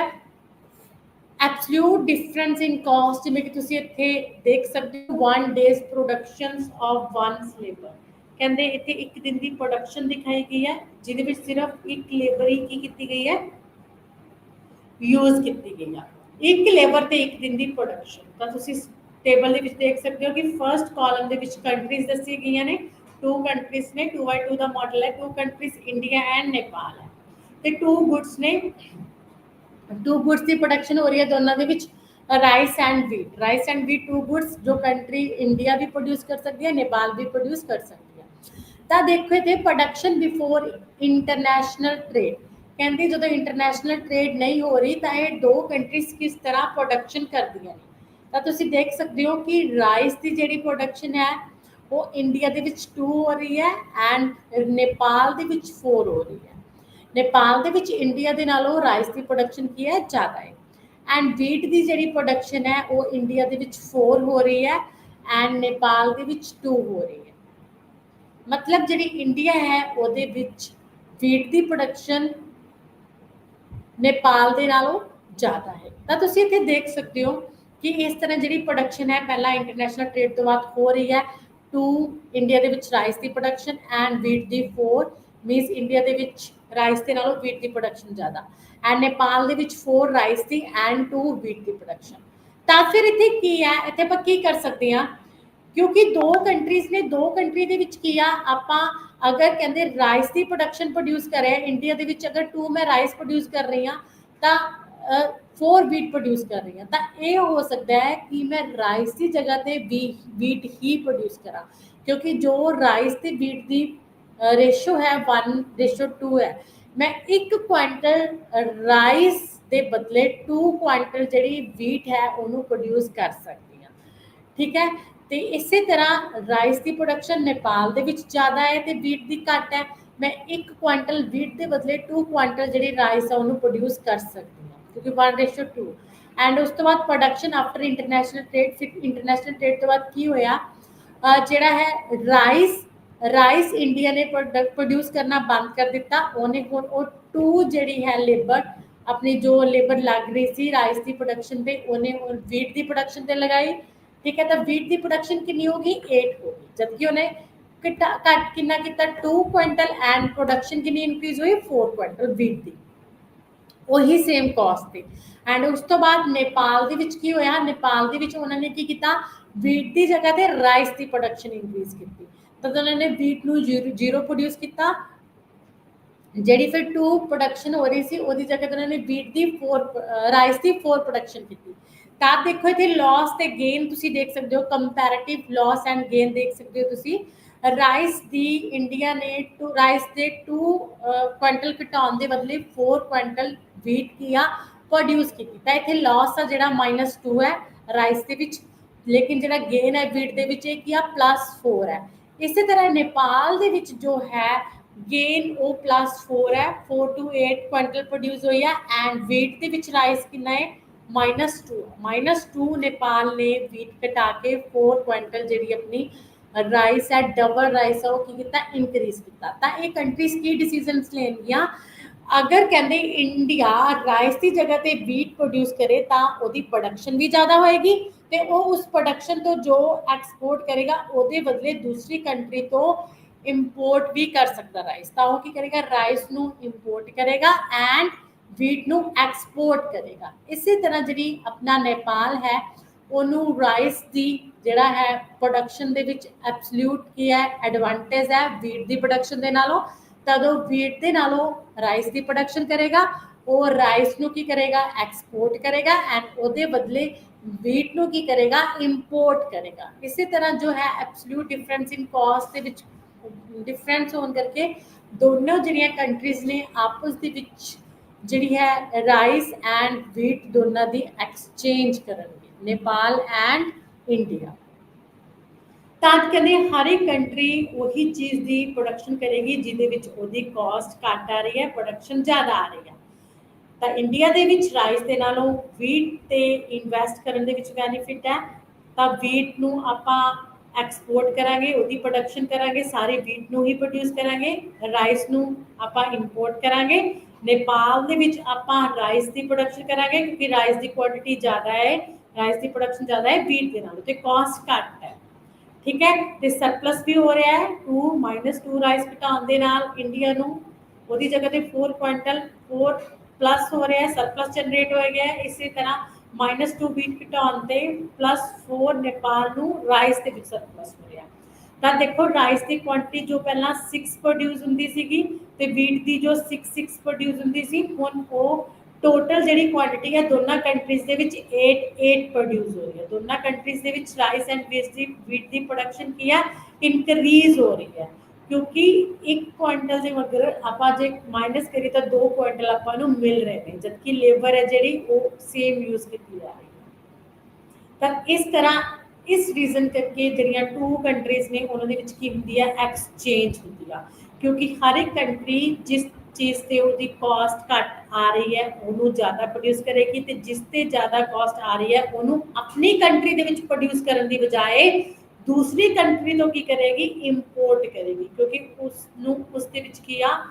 ਕੰਪੈਰੀਟਿਵ ਡਿਸਐਡਵਾਂਟੇਜ ਘੱਟ ਹੈ ਤੇ ਐਡਵਾਂਟੇਜ ਜ਼ਿਆਦਾ ਹੈ।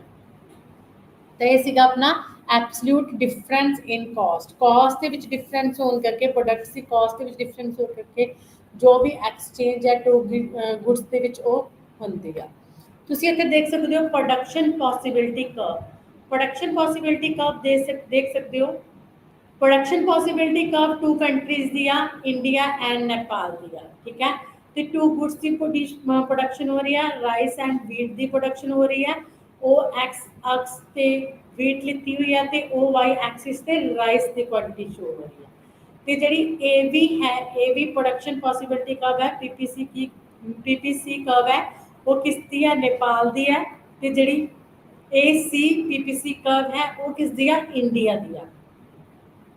ਤਾਂ ਤੁਸੀਂ ਇੱਥੇ ਦੇਖ ਸਕਦੇ ਹੋ, ਰੇਸ਼ੋ ਦੇਖ ਸਕਦੇ ਹੋ ਕਿ ਇੰਡੀਆ ਦੇ ਵਿੱਚ ਕੀ ਆ, 1 ਯੂਨਿਟ ਆਫ ਰਾਈਸ ਦੇ ਬਦਲੇ 1 ਯੂਨਿਟ ਆਫ ਰਾਈਸ ਦੇ ਬਦਲੇ ਇੰਡੀਆ ਦੇ ਵਿੱਚ 1 ਯੂਨਿਟ ਆਫ ਰਾਈਸ ਦੇ ਬਦਲੇ 2 ਯੂਨਿਟਸ ਆਫ ਵੀਟ ਆ ਜਿਹੜੀ ਉਹ ਕੀ ਹੋ ਰਹੀ ਆ, ਪ੍ਰੋਡਿਊਸ ਹੋ ਰਹੀ ਆ। ਐਂਡ ਉਸ ਤੋਂ ਬਾਅਦ ਜਿਹੜਾ ਆਪਣਾ ਨੇਪਾਲ ਹੈ ਉਸ ਦੇ ਵਿੱਚ 1 ਯੂਨਿਟ ਆਫ ਰਾਈਸ ਦੇ ਬਦਲੇ 0.5 ਯੂਨਿਟਸ ਆਫ ਵੀਟ ਪ੍ਰੋਡਿਊਸ ਹੋ ਰਹੀ ਹੈ। ਮੀਨਸ ਵੀਟ ਘੱਟ ਪ੍ਰੋਡਿਊਸ ਹੋ ਰਹੀ ਹੈ ਲੇਕਿਨ ਰਾਈਸ ਵੱਧ ਪ੍ਰੋਡਿਊਸ ਹੋ ਰਿਹਾ ਹੈ। ਤਾਂ ਫਿਰ ਕਹਿੰਦੇ ਕੀ ਆ, ਇੱਥੇ ਸਰਪਲਸ ਐਂਡ ਗੇਨ ਨੂੰ ਦੇਖਦੇ ਹੋਏ ਆਪਾਂ ਕੀ ਕਹਿ ਸਕਦੇ ਹਾਂ, ratio Ki 1 unit of rice, ਕਹਿੰਦੇ ਇੰਡੀਆ ਜੇ 1 ਯੂਨਿਟ ਆਫ ਰਾਈਸ ਪ੍ਰੋਡਿਊਸ ਕਰ ਸਕਦਾ ਜਾਂ ਫਿਰ 0.5 ਯੂਨਿਟਸ ਆਫ ਵੀਟ ਪ੍ਰੋਡਿਊਸ ਕਰ ਸਕਦਾ ਨੇਪਾਲ। ਐਂਡ ਜਿਹੜਾ ਇੰਡੀਆ ਹੈ ਜਾਂ ਤਾਂ ਉਹ 1 ਯੂਨਿਟ ਰਾਈਸ ਦੀ ਪ੍ਰੋਡਕਸ਼ਨ ਕਰ ਸਕਦਾ ਜਾਂ 2 ਯੂਨਿਟ ਵੀਟ ਦੀ ਪ੍ਰੋਡਕਸ਼ਨ ਕਰ ਸਕਦਾ। This is a PPC of India and Nepal, ਜੋ ਤੁਸੀਂ ਇਸ ਡਾਇਗਰਾਮਸ ਦੇ ਵਿੱਚ ਦੇਖ ਸਕਦੇ ਹੋ। ਹੁਣ ਦੇਖੋ ਨੇਪਾਲ ਦੀ ਤੁਸੀਂ ਪੀਪੀਸੀ ਦੇਖੋ, ਪ੍ਰੋਡਕਸ਼ਨ ਪੋਸੀਬਿਲਿਟੀ ਕਰਵ। ਨੇਪਾਲ ਹੁਣ ਕੀ ਕਰ ਸਕਦਾ, ਉਹਦੇ ਕੋਲ 2 ਆਪਸ਼ਨਸ ਨੇ, ਜਾਂ ਤਾਂ ਉਹ ਕਹਿੰਦੇ 1 ਕੁਆਂਟਲ ਰਾਈਸ ਦੀ ਪ੍ਰੋਡਕਸ਼ਨ ਕਰੇਗਾ ਜਾਂ ਫਿਰ ਉਹ 0.5 ਵੀਟ ਦੀ ਪ੍ਰੋਡਕਸ਼ਨ ਕਰ ਸਕਦਾ ਹੈ। ਤਾਂ ਹੁਣ ਇਹਦੇ ਵਿੱਚ ਕੀ ਆ, ਜਿਹੜੀ ਕਾਸਟ ਹੈ ਉਹ ਸੇਮ ਆ ਰਹੀ ਹੈ। ਤਾਂ ਤੁਸੀਂ ਦੇਖ ਸਕਦੇ ਹੋ ਕਿ ਰਾਈਸ ਦੀ ਪ੍ਰੋਡਕਸ਼ਨ ਤੇ ਵੀ ਕਾਸਟ 1 ਲੇਬਰ ਆ ਰਹੀ ਹੈ, ਜਿਹਦੇ ਥਰੂ ਕਹਿੰਦੇ ਪ੍ਰੋਡਕਸ਼ਨ ਕੀ ਆ 1 ਕੁਆਂਟਲ ਹੈ। ਐਂਡ ਜਿਹੜਾ ਵੀਟ ਹੈ ਉਹਦੀ ਤੇ ਵੀ 1 ਲੇਬਰ ਤੇ ਕਾਸਟ ਆ ਰਹੀ ਹੈ, ਤੇ ਜਿਹਦੀ ਪ੍ਰੋਡਕਸ਼ਨ ਕਿੰਨੀ ਹੈ 0.5 ਹੈ। ਤਾਂ ਕਹਿੰਦੇ ਨੇਪਾਲ ਨੂੰ ਕਿਸ ਚੀਜ਼ ਦੀ ਪ੍ਰੋਡਕਸ਼ਨ ਦੇ ਵਿੱਚ ਬੈਨੀਫਿਟ ਹੈ, ਉਹਨੂੰ ਰਾਈਸ ਦੀ ਪ੍ਰੋਡਕਸ਼ਨ ਦੇ ਵਿੱਚ ਬੈਨੀਫਿਟ ਹੈ, ਕਿਉਂਕਿ ਰਾਈਸ ਦੀ ਪ੍ਰੋਡਕਸ਼ਨ 1 ਹੈ ਐਂਡ ਵੀਟ ਦੀ ਪ੍ਰੋਡਕਸ਼ਨ 0.5 ਹੈ, ਘੱਟ ਹੈ।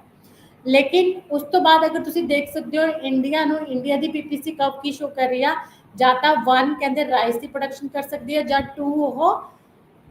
ਵੀਟ ਦੀ ਪ੍ਰੋਡਕਸ਼ਨ ਕਰ ਸਕਦੀ ਹੈ। ਤਾਂ ਫਿਰ ਕਹਿੰਦੇ ਇੰਡੀਆ ਕੀ ਕਰੇਗੀ, ਰਾਈਸ ਦੀ ਪ੍ਰੋਡਕਸ਼ਨ ਦੇ ਨਾਲੋਂ 1 ਵੀਟ ਰਾਈਸ ਦੇ ਬਦਲੇ ਉਹਨੂੰ 2 ਜਿਹੜਾ ਹੈਗਾ 2 ਕੁਆਂਟਲਸ ਉਹਨੂੰ ਜਿਹੜੀ ਵੀਟ ਉਹਦੀ ਪ੍ਰੋਡਕਸ਼ਨ ਮਿਲ ਰਹੀ ਹੈ। ਤਾਂ ਉਹ ਰਾਈਸ ਦੀ ਜਗ੍ਹਾ ਤੇ 2 ਕੁਆਂਟਲ ਜਿਹੜੀ ਆਪਣੀ ਵੀਟ ਹੈ ਉਹਨੂੰ ਪ੍ਰੋਡਿਊਸ ਕਰੇਗਾ। ਤਾਂ ਕਹਿੰਦੇ ਜੋ ਵਿਚਲਾ ਸ਼ੇਡਡ ਏਰੀਆ ਹੈ, this is a shaded area is a surplus area ਦੋਨਾਂ ਕੰਟਰੀਜ਼ ਦਾ। ਤਾਂ ਕੀ ਹੋਏਗੀ, ਜੋ ਆਪਣੀ ਰੇਸ਼ੋ ਹੈ 1:2 ਹੋਏਗੀ, ਜੋ ਐਗਜ਼ੈਕਟ ਰੇਸ਼ੋ ਹੈ ਜੋ ਆਪਣਾ ਹੈ 1 अपना नेपाल प्रोड्यूस करेगा एंड जो 2 है वो अपना वीट जो इंडिया प्रोड्यूस करेगी। देन जो प्रोडक्शन पॉसिबिलिटी कब है वो 1:2 बनेगी, क्योंकि 1 क्विंटल जो है अपना ਨੇਪਾਲ ਰਾਈਸ ਦੀ ਪ੍ਰੋਡਕਸ਼ਨ ਦੇ ਵਿੱਚ ਲਗਾਏਗਾ ਐਂਡ ਜੋ ਹੈ ਪ੍ਰੋਡਕਸ਼ਨ ਕਾਸਟ ਆਪਣੀ ਇੰਡੀਆ ਉਹ ਵੀਟ ਦੀ ਪ੍ਰੋਡਕਸ਼ਨ ਦੇ ਵਿੱਚ ਲਗਾਏਗੀ ਕਿਉਂਕਿ ਜਿਹੜਾ ਰਾਈਸ ਹੈ ਉਹਦੇ ਵਿੱਚ ਬੈਨੀਫਿਟ ਹੈ ਠੀਕ ਹੈ ਐਬਸੋਲੂਟ ਐਡਵਾਂਟੇਜ ਹੈ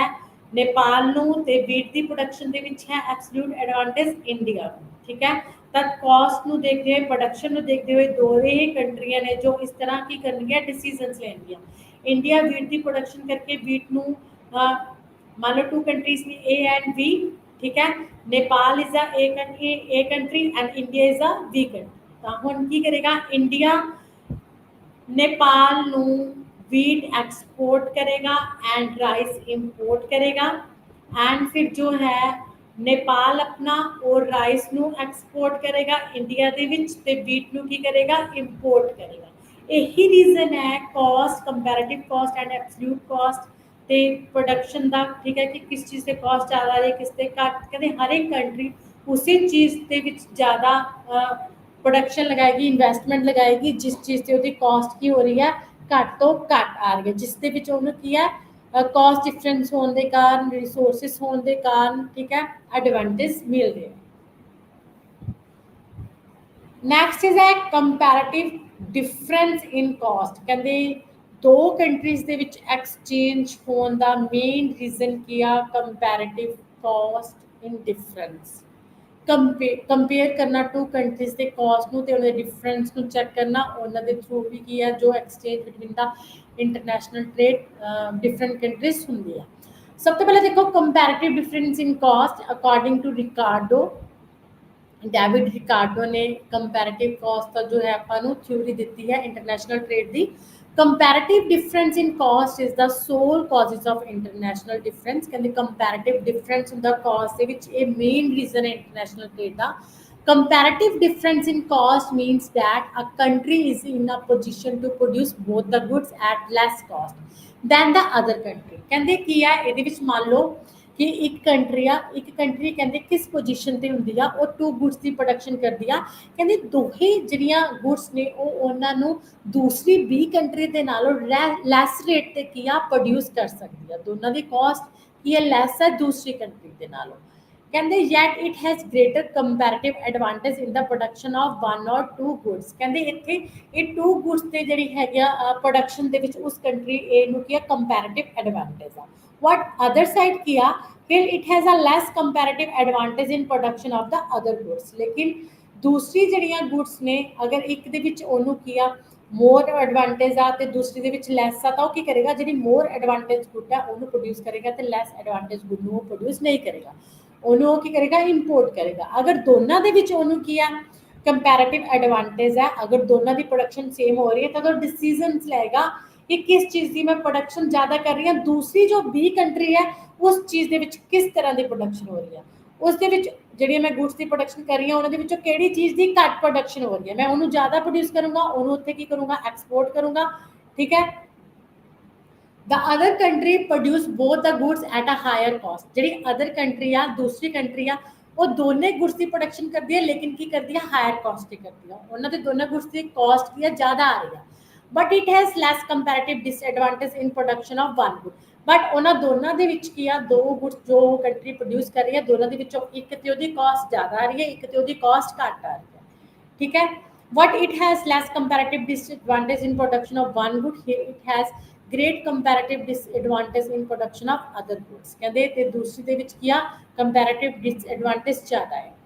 ਤਾਂ ਤੁਸੀਂ ਦੇਖ ਲਓ ਇੱਥੇ ਮੰਨ ਸਕਦੇ ਆਪਾਂ ਕਿ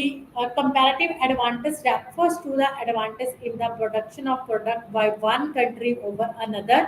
when that product can be produced at a lower cost than in the other country in the terms of other products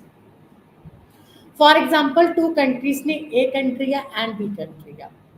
a country भी अपनी राइस की प्रोडक्शन ते बीट की प्रोडक्शन कर दिया बी कंट्री भी राइस ते बीट की प्रोडक्शन कर दिया ਜਦੋਂ ए कंट्री कहते राइस ते बी की प्रोडक्शन करेगी तो उसकी कॉस्ट क्या आएगी सेम आएगी कॉस्ट सेम आएगी लैस कॉस्ट आएगी बी कंट्री के नालों दोनों की प्रोडक्शन की ਤਾਂ ਫਿਰ ਇਹਦੇ ਵਿੱਚ ਕੀ ਆ ਗ੍ਰੇਟਰ ਕੰਪੈरेटिव ਐਡਵਾਂਟੇਜ ਆ ਪ੍ਰੋਡਕਸ਼ਨ ਬੋਥ ਦਾ ਗੁੱਡਸ ਤਾਂ ਉਹ ਇਹ ਜਿਹੜੀਆਂ ਐਕਸ ਐਂਡ ਵਾਈ ਗੁੱਡਸ ਨੇ ਬੀਟ ਐਂਡ ਰਾਈਸ ਦੋਨਾਂ ਦੀ ਪ੍ਰੋਡਕਸ਼ਨ ਕਰ ਸਕਦਾ ਕਿਉਂਕਿ ਬੀ ਕੰਟਰੀ ਦੇ ਨਾਲੋਂ ਦੋਨਾਂ ਦੀ ਜਿਹੜੀ ਪ੍ਰੋਡਕਸ਼ਨ ਕਾਸਟ ਹੈ ਘੱਟ ਆ ਰਹੀ ਹੈ लेकिन जो दूसरी बी कंट्री है वो भी राइस ਤੇ ਵੀਟ ਦੀ ਪ੍ਰੋਡਕਸ਼ਨ ਕਰ ਰਹੀ ਹੈ ਲੇਕਿਨ ਉਹਨਾਂ ਦੀ ਪ੍ਰੋਡਕਸ਼ਨ ਦੇ ਵਿੱਚ ਕੀ ਆ ਬੀ ਕੰਟਰੀ ਦੇ ਵਿੱਚ ਰਾਈਸ ਦੀ ਪ੍ਰੋਡਕਸ਼ਨ ਤੇ ਖਰਚਾ ਜ਼ਿਆਦਾ ਆ ਰਿਹਾ ਹੈ ਵੀਟ ਦੀ ਪ੍ਰੋਡਕਸ਼ਨ ਤੇ ਖਰਚਾ ਘੱਟ ਆ ਰਿਹਾ ਮਤਲਬ ਉਸ ਕੰਟਰੀ ਦੇ ਵਿੱਚ ਕੀ ਆ ਐਕਸ ਗੁੱਡ ਤੇ ਇੱਕ ਤੇ ਜ਼ਿਆਦਾ ਖਰਚਾ ਇੱਕ ਤੇ ਘੱਟ ਆ ਰਿਹਾ ਲੇਕਿਨ ਆ ਦੋਨਾਂ ਗੁੱਡਸ ਤੇ ਕੀ ਆ ਜ਼ਿਆਦਾ ਰਿਹਾ ਹੈ ਇਹ ਕੰਟਰੀ ਦੇ ਨਾਲੋਂ ਤਦੋਂ ਕੀ ਕਰੇਗੀ ਉਹ ਡਿਸੀਜਨਸ ਲਏਗੀ ਕਿ ਉਸ ਦੇ ਵਿੱਚ ਦੋਨਾਂ ਦੇ ਵਿੱਚੋਂ ਕਿਸ ਚੀਜ਼ ਤੇ ਜਿਹੜਾ ਖਰਚਾ ਹੈ ਘੱਟ ਆ ਰਿਹਾ ਹੈ ਜਿਸ ਚੀਜ਼ ਤੇ ਖਰਚਾ ਬੀ ਕੰਟਰੀ ਦੇ ਵਿੱਚ ਜਿਸ ਗੁੱਡਸ ਦੀ ਪ੍ਰੋਡਕਸ਼ਨ ਤੇ ਘੱਟ ਆਏਗਾ ਤਾਂ ਉਹ ਉਸੇ ਗੁੱਡ ਦੀ ਕੀ ਕਰੇਗੀ ਪ੍ਰੋਡਕਸ਼ਨ ਕਰੇਗੀ ਤੇ ਜਿਹੜੀ ਦੂਸਰੀ ਗੁੱਡ ਹੈ ਜਿਸ ਤੇ ਥੋੜਾ ਜਿਹਾ ਜ਼ਿਆਦਾ ਖਰਚਾ ਆ ਰਿਹਾ ਉਹਨੂੰ ਇਹ ਕੰਟਰੀ ਦੇ ਵਿੱਚੋਂ ਕੀ ਕਰੇਗੀ ਇੰਪੋਰਟ ਕਰੇਗੀ this is a comparative difference in cost ਕਿਉਂਕਿ ਹਰ ਇੱਕ ਕੰਟਰੀ ਦੇ ਵਿੱਚ ਜਿਹੜੀ ਵੀ ਗੁੱਡਸ ਦੀ ਪ੍ਰੋਡਕਸ਼ਨ ਹੋ ਰਹੀ ਹੈ ਉਹਨਾਂ ਦੇ ਵਿੱਚ ਕੀ ਹੁੰਦਾ ਉਹਨਾਂ ਦੀ ਕਾਸਟ ਦੇ ਵਿੱਚ ਡਿਫਰੈਂਸ ਹੁੰਦਾ ਜਿਸ ਰੀਜ਼ਨ ਕਰਕੇ ਕੀ ਆ ਜੋ ਇੰਟਰਨੈਸ਼ਨਲ ਟ੍ਰੇਡ ਆ ਹੁੰਦੀ ਆ ਤਾਂ ਆਪਾਂ ਇਹਨੂੰ ਟੇਬਲ ਦੀ ਹੈਲਪ ਦੇ ਨਾਲ ਵੀ ਦੇਖ ਸਕਦੇ ਹਾਂ ਜਿਵੇਂ ਕਿ ਤੁਸੀਂ ਇੱਥੇ ਦੇਖ ਸਕਦੇ ਹੋ ਕੰਪੈਰੀਟਿਵ ਡਿਫਰੈਂਸ ਇਨ ਕਾਸਟ ਕਿ ਟੂ ਕੰਟਰੀਜ਼ ਦੀ ਜਿਹੜੀ ਗੁੱਡਸ ਨੇ ਦੋ ਗੁੱਡਸ ਨੇ ਜਿਹੜੀਆਂ ਪ੍ਰੋਡਿਊਸ ਕੀਤੀਆਂ ਜਾ ਰਹੀਆਂ ਨੇ ਉਹਨਾਂ ਦੀ ਪ੍ਰੋਡਕਸ਼ਨ ਦੇ ਵਿੱਚ ਕੰਪੈਰੀਟਿਵ ਕੀ ਹੈ ਡਿਫਰੈਂਸ ਹੈ ਤਾਂ ਤੁਸੀਂ ਦੇਖ ਸਕਦੇ ਹੋ ਇੱਥੇ ਐਗਜ਼ਾਮਪਲ ਲਿੱਤੀ ਹੈ to countries the India and Nepal ਹੈ ਉਹ ਦੋਨੇ ਕੀ ਕਰਦੀਆਂ ਨੇ ਟੂ ਕੰਟਰੀਜ਼ ਨੇ ਟੂ ਗੁੱਡਸ ਦੀ ਪ੍ਰੋਡਕਸ਼ਨ ਕਰ ਸਕਦੀਆਂ ਨੇ ਰਾਈਸ ਐਂਡ ਵੀਟ ਇਹ ਕੰਟਰੀ ਦੇ ਵਿੱਚ ਵੀ ਪ੍ਰੋਡਿਊਸ ਹੋ ਰਿਹਾ ਤੇ ਬੀ ਕੰਟਰੀ ਦੇ ਵਿੱਚ ਵੀ ਰਾਈਸ ਐਂਡ ਵੀਟ ਹੀ ਪ੍ਰੋਡਿਊਸ ਹੋ ਰਿਹਾ ਨੇਪਾਲ ਦੇ ਵਿੱਚ ਠੀਕ ਹੈ ਤਾਂ ਤੁਸੀਂ ਦੇਖ ਸਕਦੇ ਹੋ ਪ੍ਰੋਡਕਸ਼ਨ ਬਿਫੋਰ ਇੰਟਰਨੈਸ਼ਨਲ ਟ੍ਰੇਡ ਤੋਂ ਪਹਿਲਾਂ ਕਿਸ ਤਰ੍ਹਾਂ ਪ੍ਰੋਡਕਸ਼ਨ ਹੋ ਰਹੀ ਹੈ ਕਿੰਨੀ ਪ੍ਰੋਡਕਸ਼ਨ ਹੋ ਰਹੀ ਹੈ ਟੂ ਕੰਟਰੀਜ਼ ਦੇ ਵਿੱਚ ਕਹਿੰਦੇ ਇੰਡੀਆ ਦੇ ਵਿੱਚ ਰਾਈਸ ਦੀ ਪ੍ਰੋਡਕਸ਼ਨ ਵੀ 10 ਹੋ ਰਹੀ ਹੈ ਤੇ ਵੀਟ ਦੀ ਪ੍ਰੋਡਕਸ਼ਨ ਵੀ 10 ਹੋ ਰਹੀ ਹੈ ਮੀਨਸ ਇੰਡੀਆ ਦੇ ਵਿੱਚ ਦੋਨੇ ਗੁੱਡਸ ਦੀ ਜਿਹੜੀ ਪ੍ਰੋਡਕਸ਼ਨ ਆ ਉਹ ਸੇਮ ਹੋ ਰਹੀ ਹੈ ਤਾਂ ਇਹਦੇ ਵਿੱਚ ਕੀ ਆ ਇੰਡੀਆ ਨੂੰ ਦੋਨੇ ਗੁੱਡਸ ਦੀ ਜਿਹੜੀ ਹੈ ਪ੍ਰੋਡਕਸ਼ਨ ਦੇ ਵਿੱਚ ਐਡਵਾਂਟੇਜ ਹੈ ਬੀ ਗੁੱਡ ਜੋ ਬੀ ਕੰਟਰੀ ਹੈ ਨੇਪਾਲ ਗੁੱਡ ਉਹਦੇ ਵਿੱਚ ਇੰਡੀਆ ਦੀ ਜਿਹੜੀ ਰਾਈਸ ਦੀ ਪ੍ਰੋਡਕਸ਼ਨ ਹੈ 4 ਹੋ ਰਹੀ ਹੈ ਐਂਡ ਵੀਟ ਦੀ ਪ੍ਰੋਡਕਸ਼ਨ ਹੈ 8 ਹੋ ਰਹੀ ਹੈ ਅਗਰ ਆਪਾਂ ਕੰਪੇਅਰ ਕਰੀਏ ਦੋ ਗੁੱਡਸ ਦੀ ਪ੍ਰੋਡਕਸ਼ਨ ਨੂੰ ਡਿਫਰੈਂਟ ਕੰਟਰੀਜ਼ ਦੇ ਵਿੱਚ ਤਾਂ ਰਾਈਸ ਤੇ ਵੀਟ ਜੋ ਇੰਡੀਆ ਦੇ ਵਿੱਚ 10 ਪ੍ਰੋਡਿਊਸ ਹੋ ਰਹੀ ਹੈ ਉਹਦੇ ਵਿੱਚ ਕੀ ਹੈ ਇੰਡੀਆ ਨੂੰ ਕੰਪੈਰੀਟਿਵ ਐਡਵਾਂਟੇਜ ਆ ਉਹ ਦੋਨੇ ਗੁੱਡਸ ਦੇ ਵਿੱਚੋਂ ਕਿਸੇ ਵੀ ਗੁੱਡ ਨੂੰ ਪ੍ਰੋਡਿਊਸ ਕਰ ਸਕਦਾ ਹੈ ਲੇਕਿਨ ਜੋ ਨੇਪਾਲ ਹੈ ਉਹਦੇ ਵਿੱਚ ਇੰਡੀਆ ਦੇ ਨਾਲੋਂ ਰਾਈਸ ਦੇ ਵਿੱਚ ਵੀ ਪ੍ਰੋਡਕਸ਼ਨ ਘੱਟ ਹੋ ਰਹੀ ਹੈ ਵੀਟ ਦੇ ਵਿੱਚ ਵੀ ਪ੍ਰੋਡਕਸ਼ਨ ਘੱਟ ਹੋ ਰਹੀ ਹੈ ਰਾਈਸ ਦੇ ਵਿੱਚ ਕਹਿੰਦੇ ਕਿੰਨੀ ਪ੍ਰੋਡਕਸ਼ਨ ਘੱਟ ਹੋ ਰਹੀ ਹੈ 6 ਪ੍ਰੋਡਕਸ਼ਨ ਘੱਟ ਹੋ ਰਹੀ ਹੈ ਨੇਪਾਲ ਨੂੰ ਐਂਡ ਵੀਟ ਦੇ ਵਿੱਚ 2 ਪ੍ਰੋਡਕਸ਼ਨ ਘੱਟ ਹੋ ਰਹੀ ਹੈ ਨੇਪਾਲ ਨੂੰ ਠੀਕ ਹੈ ਵੀਟ ਦੇ ਵਿੱਚ ਤੁਸੀਂ ਦੇਖ ਸਕਦੇ ਹੋ ਕਿ ਪ੍ਰੋਡਕਸ਼ਨ ਇੰਟਰਨੈਸ਼ਨਲ ਟ੍ਰੇਡ ਤੋਂ ਪਹਿਲਾਂ ਟੋਟਲ ਜਿਹੜੀ ਹੈ ਰਾਈਸ ਦੀ 14 ਹੋ ਰਹੀ ਹੈ ਐਂਡ ਟੋਟਲ ਵੀਟ ਦੀ ਕੀ ਹੋ ਰਹੀ ਹੈ 18 ਹੋ ਰਹੀ ਹੈ ਤੇ ਉਸ ਤੋਂ ਬਾਅਦ ਆਪਾਂ ਕੀ ਕਰ ਸਕਦੇ ਹਾਂ ਕਹਿੰਦੇ ਹੁਣ ਇਹ ਕੰਟਰੀ ਤਾਂ ਕੁਝ ਵੀ ਪ੍ਰੋਡਿਊਸ ਕਰੇਗੀ ਇੰਡੀਆ ਤਾਂ ਕੁਝ ਵੀ ਪ੍ਰੋਡਿਊਸ ਕਰੇਗੀ ਲੇਕਿਨ ਵੀ ਇਹ ਕੰਟਰੀ ਉਸ ਚੀਜ਼ ਨੂੰ ਪ੍ਰੋਡਿਊਸ ਕਰੇਗੀ ਜਿਸ ਦੀ ਡਿਮਾਂਡ ਬੀ ਕੰਟਰੀ ਦੇ ਵਿੱਚ ਜ਼ਿਆਦਾ ਹੈ ਹੁਣ ਬੀ ਕੰਟਰੀ ਦੇ ਵਿੱਚ ਰਾਈਸ ਦੀ ਡਿਮਾਂਡ ਜ਼ਿਆਦਾ ਹੈ ਠੀਕ ਹੈ ਇੱਥੇ ਕਿਉਂਕਿ ਰਾਈਸ ਘੱਟ ਪ੍ਰੋਡਿਊਸ ਹੋ ਰਿਹਾ ਹੈ ਤਾਂ ਹੁਣ ਬੀ ਕੰਟਰੀ ਕੀ ਡਿਸੀਜਨ ਲੈਗੀ ਬੀ ਕੰਟਰੀ ਕਹੇਗੀ ਕਿ ਮੇਰੀ ਜਿਹੜੀ ਕਾਸਟ ਹੈ ਘੱਟ ਤੋਂ ਘੱਟ ਆਵੇ ਤਦ ਉਹਨੂੰ ਬੀ ਕੰਟਰੀ ਨੇਪਾਲ ਨੂੰ ਕਿਸ ਚੀਜ਼ ਦੇ ਵਿੱਚ ਕਹਿੰਦੇ ਬੈਨੀਫਿਟ ਹੈ ਉਸ ਨੂੰ ਰਾਈਸ ਦੀ ਪ੍ਰੋਡਕਸ਼ਨ ਦੇ ਨਾਲੋਂ ਵੀਟ ਦੀ ਪ੍ਰੋਡਕਸ਼ਨ ਦੇ ਵਿੱਚ ਬੈਨੀਫਿਟ ਹੈ ਕਿਉਂਕਿ ਰਾਈਸ ਦੇ ਨਾਲੋਂ ਵੀਟ ਦੀ ਪ੍ਰੋਡਕਸ਼ਨ ਜ਼ਿਆਦਾ ਹੋ ਰਹੀ ਹੈ ਰਾਈਸ ਦੀ ਇੱਕ ਯੂਨਿਟਸ ਦੇ ਬਦਲੇ ਉਹਨੂੰ ਵੀਟ ਦੇ 2 ਯੂਨਿਟਸ ਮਿਲ ਸਕਦੇ ਨੇ ਠੀਕ ਹੈ ਤਾਂ ਦੇਖ ਸਕਦੇ ਹੋ ਤੁਸੀਂ ਨੇਪਾਲ ਕੀ ਕਰੇਗਾ ਰਾਈਸ ਦੀ ਪ੍ਰੋਡਕਸ਼ਨ ਦੀ ਜਗ੍ਹਾ ਤੇ ਹੀ ਵੀਟ ਦੀ ਪ੍ਰੋਡਕਸ਼ਨ ਨੂੰ ਸਟਾਰਟ ਕਰ ਦੇਗਾ ਤਾਂ ਉਹ ਰਾਈਸ ਨੂੰ ਕੀ ਕਰੇਗਾ ਜ਼ੀਰੋ ਪ੍ਰੋਡਿਊਸ ਕਰੇਗਾ ਤਾਂ ਉਹਦੀ ਜਿਹੜੀ ਸਾਰੀ ਹੈ ਉਹਨੇ ਲੇਬਰ ਉਹ ਕਿਸ ਤੇ ਲਗਾਤੀ ਵੀਟ ਤੇ ਲਗਾਤੀ ਤਾਂ ਵੀਟ ਦੀ ਪ੍ਰੋਡਕਸ਼ਨ ਕਿੰਨੀ ਹੋਈ ਆਪਣੀ ਨੇਪਾਲ ਦੇ ਵਿੱਚ 16 ਹੋ ਗਈ ਤਾਂ ਹੁਣ ਇੰਡੀਆ ਨੂੰ ਪਤਾ ਹੈ ਕਿ ਮੇਰੇ ਕੋਲੋਂ ਕੀ ਹੈ ਜੋ ਰਾਈਸ ਦੇ ਨਾਲੋਂ ਰਾਈਸ ਦੀ ਡਿਮਾਂਡ ਕੀ ਹੈ ਇਨਕਰੀਜ਼ ਹੋਏਗੀ ਮੇਰੇ ਕੋਲ ਰਾਈਸ ਦੀ ਡਿਮਾਂਡ ਇਨਕਰੀਜ਼ ਹੋਏਗੀ ਕਿਉਂਕਿ ਰਾਈਸ ਦੀ ਬੀ ਕੰਟਰੀ ਨੇਪਾਲ ਦੇ ਵਿੱਚ ਕੀ ਆ ਡਿਮਾਂਡ ਜ਼ਿਆਦਾ ਹੈ ਲੇਕਿਨ ਉੱਥੇ ਪ੍ਰੋਡਿਊਸ ਨਹੀਂ ਹੋ ਰਿਹਾ ਹੈ ਉੱਥੇ ਉਹਦੀ ਪ੍ਰੋਡਕਸ਼ਨ ਕੀ ਹੈ ਜ਼ੀਰੋ ਆ ਤਾਂ ਰਾਈਸ ਨੂੰ ਮੈਂ ਕੀ ਕਰ ਸਕਦਾ ਐਕਸਪੋਰਟ ਕਰ ਸਕਦਾ ਤੇ ਉਸ ਤੋਂ ਇਲਾਵਾ ਜੋ ਹੈ ਆਪਣੇ ਨੇਪਾਲ ਉਹ ਵੀਟ ਦੀ ਪ੍ਰੋਡਕਸ਼ਨ ਕਰੇਗਾ ਤੇ ਇੰਡੀਆ ਕੀ ਕਰੇਗਾ ਫਿਰ ਰਾਈਸ ਦੀ ਪ੍ਰੋਡਕਸ਼ਨ ਤੇ ਹੀ ਸਾਰਾ ਖਰਚਾ ਲਗਾ ਦੇਗਾ ਕਿਉਂਕਿ ਉਹ ਤਾਂ ਰਾਈਸ ਤੇ ਵੀਟ ਨੂੰ ਦੇ ਵਿੱਚੋਂ ਕੁਝ ਵੀ ਪ੍ਰੋਡਿਊਸ ਕਰ ਸਕਦਾ ਸੀ ਲੇਕਿਨ ਉਹ ਦੂਸਰੀ ਕੰਟਰੀ ਬੀ ਦੇ ਵਿੱਚ ਦੇਖੇਗਾ ਕਿ ਕਿਸ ਚੀਜ਼ ਦੀ ਡਿਮਾਂਡ ਜ਼ਿਆਦਾ ਹੈ ਤਾਂ ਉਹ ਦੇਖੇਗਾ ਕਿ ਉਹ ਵੀਟ ਪ੍ਰੋਡਿਊਸ ਕਰ ਰਹੀ ਹੈ ਕਿਉਂਕਿ ਵੀਟ ਦੇ ਵਿੱਚ ਉਹਨੂੰ ਕੀ ਆ ਕੰਪੈਰੀਟਿਵ ਐਡਵਾਂਟੇਜ ਆ ਲੇਕਿਨ ਜਿਹੜੀ ਰਾਈਸ ਔਰ ਵਿੱਚ ਕੰਪੈਰੀਟਿਵ ਡਿਸਐਡਵਾਂਟੇਜ ਹੈ ਤਾਂ ਉਹ ਰਾਈਸ ਨੂੰ ਕੀ ਕਰੇਗਾ ਨਹੀਂ ਪ੍ਰੋਡਿਊਸ ਕਰੇਗਾ ਬੀ ਕੰਟਰੀ ਤਦ ਇਹ ਕੰਟਰੀ ਰਾਈਸ ਦੀ ਪ੍ਰੋਡਕਸ਼ਨ ਤੇ ਆਪਣੀ ਇਨਵੈਸਟਮੈਂਟ ਕਰ ਦੇਗਾ ਤਾਂ ਜੋ ਉਹ ਕੀ ਕਰ ਸਕੇ ਰਾਈਸ ਨੂੰ ਬੀ ਕੰਟਰੀ ਦੇ ਵਿੱਚ ਕੀ ਕਰ ਸਕੇ ਐਕਸਪੋਰਟ ਕਰ ਸਕੇ ਤੇ ਸਰਪਲਸ ਨੂੰ ਜਨਰੇਟ ਕਰ ਸਕੇ ਤੇ ਜਿਹੜਾ ਆਪਣਾ ਨੇਪਾਲ ਹੈ ਉਹ ਵੀਟ ਦੀ ਪ੍ਰੋਡਕਸ਼ਨ ਕਰਕੇ ਰਾਈਸ ਦੀ ਪ੍ਰੋਡਕਸ਼ਨ ਨਾ ਕਰਕੇ ਆਪਣਾ ਜਿਹੜਾ ਡਿਸਐਡਵਾਂਟੇਜ ਉਹਨੂੰ ਕੀ ਕਰੇਗਾ ਘੱਟ ਕਰੇਗਾ ਕਿਉਂਕਿ ਉਹਨੂੰ ਪਤਾ ਹੈ ਕਿ ਮੇਰੀ ਜਿਹੜੀ ਰਿਕੁਆਇਰਮੈਂਟ ਹੈ ਵੀਟ ਦੀ ਇੱਥੇ ਪੂਰੀ ਹੋ ਸਕਦੀ ਹੈ ਵੀਟ ਦੀ ਪ੍ਰੋਡਕਸ਼ਨ ਦੇ ਥਰੂ ਵੀਟ ਦੀ ਪ੍ਰੋਡਕਸ਼ਨ ਰਾਈਸ ਦੇ ਨਾਲੋਂ ਜ਼ਿਆਦਾ ਹੈ ਤਾਂ ਇਸੇ ਤਰ੍ਹਾਂ ਜਿਹੜੀ A ਐਂਡ B ਕੰਟਰੀ ਆ ਇਹ ਡਿਸੀਜਨਸ ਲੈਂਦੇ ਨੇ export and import the international trade ਹੁੰਦੀ ਆ। ਤਾਂ ਤੁਸੀਂ ਦੇਖ ਸਕਦੇ ਹੋ ਕਿ ਜਿਹੜੀ ਪ੍ਰੋਡਕਸ਼ਨ ਆਫਟਰ ਇੰਟਰਨੈਸ਼ਨਲ ਟ੍ਰੇਡ ਦੇ ਵਿੱਚ ਜਿਹੜੀ ਆਪਣੀ ਰਾਈਸ ਦੀ ਪ੍ਰੋਡਕਸ਼ਨ ਹੈ ਟੋਟਲ ਉਹ ਕੀ 20 ਹੈ ਐਂਡ ਵੀਟ ਦੀ ਪ੍ਰੋਡਕਸ਼ਨ 16 ਹੈ। ਪਹਿਲਾਂ ਦੇ ਨਾਲੋਂ ਰਾਈਸ ਦੀ ਪ੍ਰੋਡਕਸ਼ਨ ਦੇ ਵਿੱਚ ਜੋ ਹੈ ਇਨਕਰੀਜ਼ 20 ਮੀਨਸ 6 ਇਨਕਰੀਜ਼ ਹੋਇਆ ਹੈ and wheat the production total production ਦੇ ਵਿੱਚ ਕਿੰਨਾ ਇਨਕਰੀਜ਼ ਹੋਇਆ ਹੈ 2 ਡਿਕਰੀਜ਼ ਹੋਇਆ ਹੈ ਕਿਉਂਕਿ ਜਿਹੜਾ ਆਪਣਾ ਨੇਪਾਲ ਹੈ ਉਹਨੇ ਸਾਰੀ ਵੀਟ ਦੀ ਪ੍ਰੋਡਕਸ਼ਨ ਹੀ ਸਟਾਰਟ ਕਰਤੀ ਲੇਕਿਨ ਆਪਣੀ ਜਿਹੜੀ ਇੰਡੀਆ ਹੈ ਉਹਨੇ ਵੀਟ ਦੀ ਪ੍ਰੋਡਕਸ਼ਨ ਨਹੀਂ ਕੀਤੀ। ਤਾਂ ਤੁਸੀਂ ਦੇਖ ਸਕਦੇ ਹੋ ਕਿ ਰਾਈਸ ਪ੍ਰੋਡਕਸ਼ਨ ਦੇ ਵਿੱਚ ਚੇਂਜ ਕਿੰਨਾ ਹੋਇਆ ਹੈ ਇੰਡੀਆ ਨੇ ਵੀਟ ਦੀ ਪ੍ਰੋਡਕਸ਼ਨ -10 ਕੀਤੀ ਤੇ ਜਿਹਦੇ ਨਾਲ ਜਿਹੜੀ ਰਾਈਸ ਦੀ ਪ੍ਰੋਡਕਸ਼ਨ ਹੈ ਉਹਦੀ +10 ਉਹਦੇ ਵਿੱਚ 10 ਇਨਕਰੀਜ਼ ਹੋਇਆ ਐਂਡ ਉਸ ਤੋਂ ਬਾਅਦ ਨੇਪਾਲ ਨੇ ਵੀਟ ਦੀ ਰਾਈਸ ਦੀ ਪ੍ਰੋਡਕਸ਼ਨ -4 ਕੀਤੀ 4 ਕਟਾਈ ਜਿਹਦੇ ਨਾਲ ਜਿਹੜਾ ਸਰਪਲਸ ਹੈ ਉਹ ਕਿੰਨਾ ਹੋਇਆ +8 ਹੋਇਆ ਹੈ। ਤਦ ਰਾਈਸ ਦੇ ਵਿੱਚ ਕਹਿੰਦੇ ਬੈਨੀਫਿਟ ਹੈ ਆਪਣਾ +6 ਦਾ ਐਂਡ ਵੀਟ ਦੇ ਵਿੱਚ -2 ਕਹਿੰਦੇ ਵੀਟ ਦਾ ਜੋ ਹੈ ਕੰਪੈरेटिव ਡਿਸਐਡਵਾਂਟੇਜ ਉਹ ਘਟ ਗਿਆ ਨੇਪਾਲ ਨੂੰ ਠੀਕ ਹੈ। ਤਾਂ ਇਸ ਤਰ੍ਹਾਂ ਜਿਹੜੇ 2 ਕੰਟਰੀਜ਼ ਨੇ ਉਹਨਾਂ ਦੇ ਵਿੱਚ ਕਾਸਟ ਨੂੰ ਦੇਖਦੇ ਹੋਏ ਤੇ ਪ੍ਰੋਡਕਸ਼ਨ ਨੂੰ ਦੇਖਦੇ ਹੋਏ ਜੋ ਵੀ ਹੈ ਐਕਸਚੇਂਜ ਹੋਏਗੀ that is a reason for international trade. Production possibility curve ਦੇਖ ਸਕਦੇ ਹੋ ਤੁਸੀਂ ਜਿਹਦੇ ਵਿੱਚ ਕਹਿੰਦੇ ਰੇਸ਼ੀਓ ਦਿਖਾਈ ਹੋਈ ਹੈ ਕੰਪੈरेटिव ਡਿਫਰੈਂਸ ਇਨ ਕਾਸਟ ਜੋ ਹੈ ਥਿਊਰੀ ਉਸ ਚੀਜ਼ ਦੀ। ਤਾਂ ਇਹਦੇ ਵਿੱਚ ਪੀਪੀਸੀ ਕਰਵ ਸ਼ੋ ਕੀਤੀ ਗਈ ਹੈ 2 countries the. Caste ratio of rice ਤੁਸੀਂ ਇੱਧਰ ਦੇਖ ਸਕਦੇ ਹੋ ਕਿੰਨੀ ਹੈ in India 10 quintal of rice produce ਹੋ ਰਿਹਾ ਹੈ ਤਾਂ ਡਿਵਾਈਡ ਬਾय ਨੇਪਾਲ ਦੇ ਵਿੱਚ ਕਹਿੰਦੇ ਕਿੰਨਾ ਰਾਈਸ ਪ੍ਰੋਡਿਊਸ ਹੋ ਰਿਹਾ ਸੀ ਪਹਿਲਾਂ 4 units of rice then 10 divide ਬਾय 4 ਜਦੋਂ ਆਪਾਂ ਰਾਈਸ ਤੇ ਜਿਹੜੀ ਪ੍ਰੋਡਕਸ਼ਨ ਹੋ ਰਹੀ ਹੈ ਇੰਡੀਆ ਤੇ ਨੇਪਾਲ ਦੀ ਉਹਨਾਂ ਨੂੰ ਡਿਵਾਈਡ ਕਰਾਂਗੇ ਇੰਡੀਆ ਦੀ ਰੇਸ਼ੀਓ ਨੂੰ ਇੰਡੀਆ ਦੀ ਪ੍ਰੋਡਕਸ਼ਨ ਨੂੰ ਰਾਈਸ ਦੀ ਨੂੰ ਨੇਪਾਲ ਦੀ ਪ੍ਰੋਡਕਸ਼ਨ ਦੇ ਨਾਲ ਡਿਵਾਈਡ ਕਰਾਂਗੇ then 10 ਡਿਵਾਈਡ ਬਾय 4 2.5 ਰੇਸ਼ੀਓ ਹੋਈ ਹੈ ਐਂਡ ਵੀਟ ਤੁਸੀਂ ਦੇਖ ਸਕਦੇ ਹੋ ਵੀਟ ਦੀ ਰੇਸ਼ੀਓ ਕਿੰਨੀ ਹੈ 10 ਡਿਵਾਈਡ ਬਾय 8 ਮੀਨਸ 1.25 ਤਾਂ ਆਪਾਂ ਕਹਿ ਸਕਦੇ ਹਾਂ ਕਿ ਰੇਸ਼ੀਓ ਜਿਹੜੀ ਰਾਈਸ ਦੀ ਹੈ ਰਾਈਸ ਦੀ ਪ੍ਰੋਡਕਸ਼ਨ ਕਿਹਦੇ ਵਿੱਚ ਜ਼ਿਆਦਾ ਹੋਏਗੀ ਇੰਡੀਆ ਦੇ ਵਿੱਚ ਜ਼ਿਆਦਾ ਹੋਏਗੀ ਐਂਡ ਵੀਟ ਦੀ ਪ੍ਰੋਡਕਸ਼ਨ ਜਿਹੜੀ ਹੋਏਗੀ ਉਹ ਕਿਹਦੇ ਵਿੱਚ ਜ਼ਿਆਦਾ ਹੋਏਗੀ 1.25 ਕਿਉਂਕਿ ਰੇਸ਼ੀਓ ਜਿਹੜੀ ਹੈ ਵੀਟ ਦੀ ਰਾਈਸ ਦੀ ਇੰਡੀਆ ਦੇ ਵਿੱਚ ਰਾਈਸ ਦੀ ਜ਼ਿਆਦਾ ਹੈ ਤੇ ਵੀਟ ਦੀ ਘੱਟ ਹੈ। ਉਸ ਤੋਂ ਬਾਅਦ ਜਦੋਂ ਆਪਾਂ ਨੇਪਾਲ ਦੇ ਵਿੱਚ ਰੇਸ਼ੀਓ ਦੀ ਗੱਲ ਕਰਦੇ ਹਾਂ ਤਾਂ ਉਹਦੇ ਵਿੱਚ ਕੀ ਹੋਏਗਾ 8 ਡਿਵਾਈਡ ਬਾय 10 ਹੋ ਗਿਆ ਆਪਣਾ ਨੇਪਾਲ ਦੀ ਰੇਸ਼ੀਓ ਤਾਂ ਕਿੰਨੀ ਨਿਕਲੇ 0.8 ਐਂਡ ਜਦੋਂ ਆਪਾਂ ਰਾਈਸ ਦੀ ਦੇਖਦੇ ਹਾਂ 4 ਡਿਵਾਈਡ ਬਾय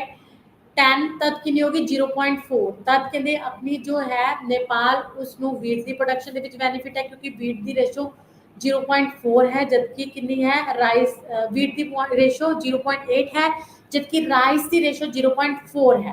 इस तरह रेशो के अकॉर्डिंग जिसकी रेशो ज़्यादा है तो उसके ही वो कंट्री की करेगी इन्वेस्ट करेगी। तो कॉस्ट रेशो की है 1:1 10 डिवाइड बाय 10 राइस की प्रोडक्शन ते वीट की प्रोडक्शन 10 डिवाइड बाय 10 इंडिया के 1:1 है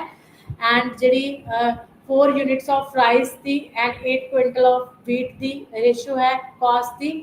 4 तो वो है 1 डिवाइड बाय 2 क्योंकि 4 डिवाइड बाय 8 करांगे तब की होएगा 1:2 आ जाएगा। तो उस तो बाद है फॉर 1 यूनिट ऑफ राइस कहते इंडिया 1 यूनिट ऑफ राइस के बदले 1 यूनिट ऑफ वीट प्रोड्यूस कर सकता है क्योंकि इतने 10:10 है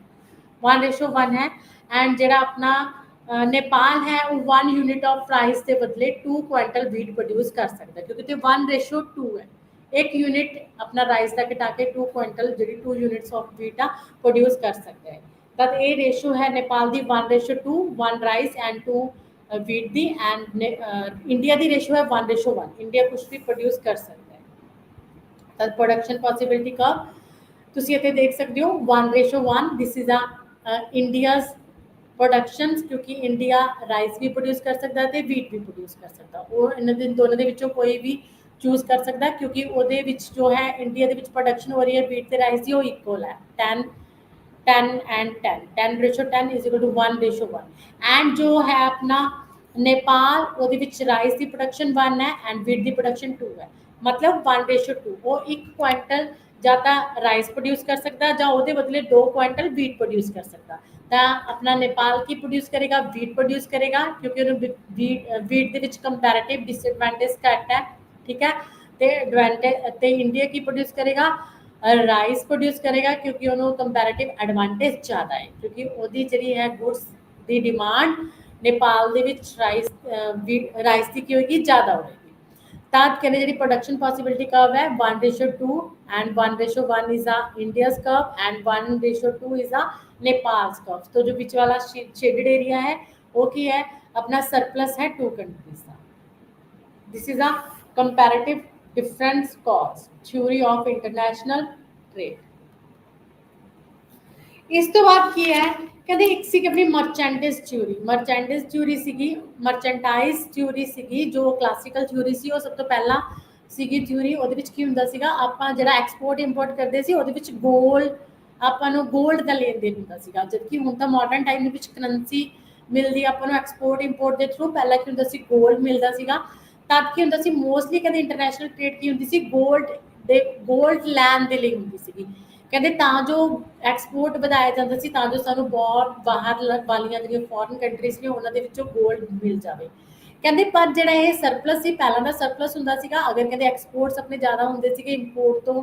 ਤਦ ਕੀ ਹੁੰਦਾ ਸੀ, ਸਰਪਲਸ ਹੁੰਦਾ ਸੀ, ਆਪਾਂ ਨੂੰ ਗੋਲਡ ਮਿਲਦਾ ਸੀਗਾ। ਕਹਿੰਦੇ ਲੇਕਿਨ ਇੰਡੀਆ ਦੇ ਵਿੱਚ ਜੋ ਗੋਲਡ ਹੁੰਦਾ ਸੀਗਾ, ਫੇਵਰੇਬਲ ਬੈਲੈਂਸ ਆਫ ਟ੍ਰੇਡ ਹੁੰਦਾ ਸੀਗਾ। ਕਹਿੰਦੇ ਉਹਦਾ ਜਿਹੜਾ ਟਾਈਮ ਪੀਰੀਅਡ ਸੀਗਾ ਉਹ ਸ਼ਾਰਟ ਟਾਈਮ ਦੇ ਲਈ ਹੁੰਦਾ ਸੀ, ਲੇਕਿਨ ਲੌਂਗ ਟਾਈਮ ਦੇ ਲਈ ਕੀ ਹੋ ਜਾਂਦਾ ਸੀਗਾ, ਲੌਂਗ ਟਾਈਮ ਦੇ ਵਿੱਚ ਅਨਫੇਵਰੇਬਲ ਬੈਲੈਂਸ ਆਫ ਟ੍ਰੇਡ ਹੋ ਜਾਂਦਾ ਸੀ। ਮਤਲਬ ਕੀ ਆ, ਆਪਣੇ ਜੋ ਐਕਸਪੋਰਟ ਸੀ ਉਹ ਘਟ ਜਾਂਦੇ ਸੀ ਤੇ ਇੰਪੋਰਟ ਵੱਧ ਜਾਂਦੇ ਸੀ। ਤਾਂ ਰੀਜ਼ਨ ਕੀ ਆ ਕਿ ਜਦੋਂ ਆਪਣੇ ਐਕਸਪੋਰਟ ਜ਼ਿਆਦਾ ਹੁੰਦੇ ਨੇ ਤਦ ਆਪਣੀ ਦੂਸਰੀ ਕੰਟਰੀਜ਼ ਦੇ ਵਿੱਚ, ਆਪਣੀ ਕੰਟਰੀ ਦੇ ਵਿੱਚ ਗੋਲਡ ਜ਼ਿਆਦਾ ਆਉਂਦਾ, ਜਿਹਦੇ ਵਿੱਚ ਗੋਲਡ ਜ਼ਿਆਦਾ ਹੋਣ ਕਰਕੇ ਕੀ ਆ, ਆਪਣੀ ਜੋ ਕੰਟਰੀ ਹੈ ਉਹਦੇ ਵਿੱਚ ਆਪਣਾ ਇਨਕਮ ਦਾ ਫਲੋ ਜ਼ਿਆਦਾ ਹੋ ਜਾਂਦਾ ਹੈ। ਇਨਕਮ ਦਾ ਫਲੋ ਜ਼ਿਆਦਾ ਹੋਣ ਕਰਕੇ ਜੋ ਡਿਮਾਂਡ ਹੈ ਉਹ ਰਾਈਜ਼ ਹੋ ਜਾਂਦੀ ਆ, ਪ੍ਰਾਈਸਿਸ ਰਾਈਜ਼ ਹੋ ਜਾਂਦੀਆਂ ਨੇ। ਜਦਕਿ ਪ੍ਰੋਡਕਸ਼ਨ ਇੰਨੀ ਨਹੀਂ ਹੋ ਰਹੀ थी ਤਾਂ ਪ੍ਰਾਈਸਿਸ हाई होने करके, मनी की सप्लाई ज़्यादा होने करके किया, डिमांड ज़्यादा होने करके जो अपना है प्रोडक्शन बाहर एक्सपोर्ट नहीं हो पाती, जिदे करके किया अपना जो बैलेंस ऑफ पेमेंट है अनफेवरेबल हो जाता सी। Merchandise theory of international trade के विच दो क्लासिकल थ्योरी सी। First theory is a merchandise theory and second is a absolute theory and third is a comparative advantage theory. And comparative advantage theory of cost ਦੇ ਵਿੱਚ ਕੀ ਆ, ਕਹਿੰਦੇ first is absolute ਸੀ, comparative ਸੀ and third is a equal difference in cost. Equal difference in caste ਜਿਹਦੇ ਵਿੱਚ ratio ਕਹਿੰਦੇ ਕੀ ਆ, ਸੇਮ ਹੈ। ए कंट्री ਦੇ ਵਿੱਚ ਵੀ ਕਹਿੰਦੇ ਸੇਮ ਹੈ ਤੇ ਬੀ ਕੰਟਰੀ ਦੇ ਵਿੱਚ ਵੀ ਸੇਮ ਹੈ। ਕਹਿੰਦੇ ਇਹਨੂੰ ਬੋਲਿਆ ਜਾਂਦਾ ਇਕੁਅਲ ਡਿਫਰੈਂਸ ਇਨ ਕਾਸਟ, ਜਿਵੇਂ ਕਿ when the production ratio of two goods in the two countries equal, it is called equal difference in cost. In this situation, international trade will not be possible because neither country gains or nor loss। ਕਹਿੰਦੇ ਜਦੋਂ ਦੋਨਾਂ countries ਦੇ ਵਿੱਚ same goods ਦੀ production ਹੋ ਰਹੀ ਹੈ ਤਦ ਕਹਿੰਦੇ ਕੋਈ ਵੀ ਕੰਟਰੀਜ਼ ਦੇ ਵਿੱਚ ਐਕਸਚੇਂਜ ਨਹੀਂ ਹੋਏਗੀ। ਫॉर एग्जांपल ਕਹਿੰਦੇ ਇੰਡੀਆ ਐਂਡ ਨੇਪਾਲ ਹੈ। ਇੰਡੀਆ ਦੇ ਵਿੱਚ ਰਾਈਸ ਦੀ ਪ੍ਰੋਡਕਸ਼ਨ 4 ਹੋ ਰਹੀ ਹੈ ਐਂਡ ਵੀਟ ਦੀ ਪ੍ਰੋਡਕਸ਼ਨ 8 ਹੋ ਰਹੀ ਹੈ। ਦੂਸਰੀ ਤਰਫ ਨੇਪਾਲ ਹੈ, ਨੇਪਾਲ ਦੇ ਵਿੱਚ rice the production 3 and wheat the production 2 ਹੋ ਰਹੀ ਹੈ। ਤਦ 4/8 1:2 ਇੰਡੀਆ ਦੀ ਆਪਣੀ ਰੇਸ਼ੋ ਹੈ ਪ੍ਰੋਡਕਸ਼ਨ ਦੀ ਐਂਡ 3/6 1:2 ਇਹ ਆਪਣੀ ਨੇਪਾਲ ਦੀ ਹੈ। ਤਾਂ ਦੋਨਾਂ ਦੇ ਵਿੱਚ ਜੋ ਰੇਸ਼ੋ ਹੈ 1:2 ਹੈ ਪ੍ਰੋਡਕਸ਼ਨ ਦੀ। ਤਦ ਕਹਿੰਦੇ ਦੋਨਾਂ ਕੰਟਰੀਜ਼ ਦੇ ਵਿੱਚ ਕੀ ਬਣੇਗਾ, ਜੋ ਪੀਪੀਸੀ ਕਰ ਬਣੇਗੀ ਉਹ 1:2 ਬਣੇਗੀ। ਠੀਕ ਹੈ, ਇੱਕ ਬਦਲੇ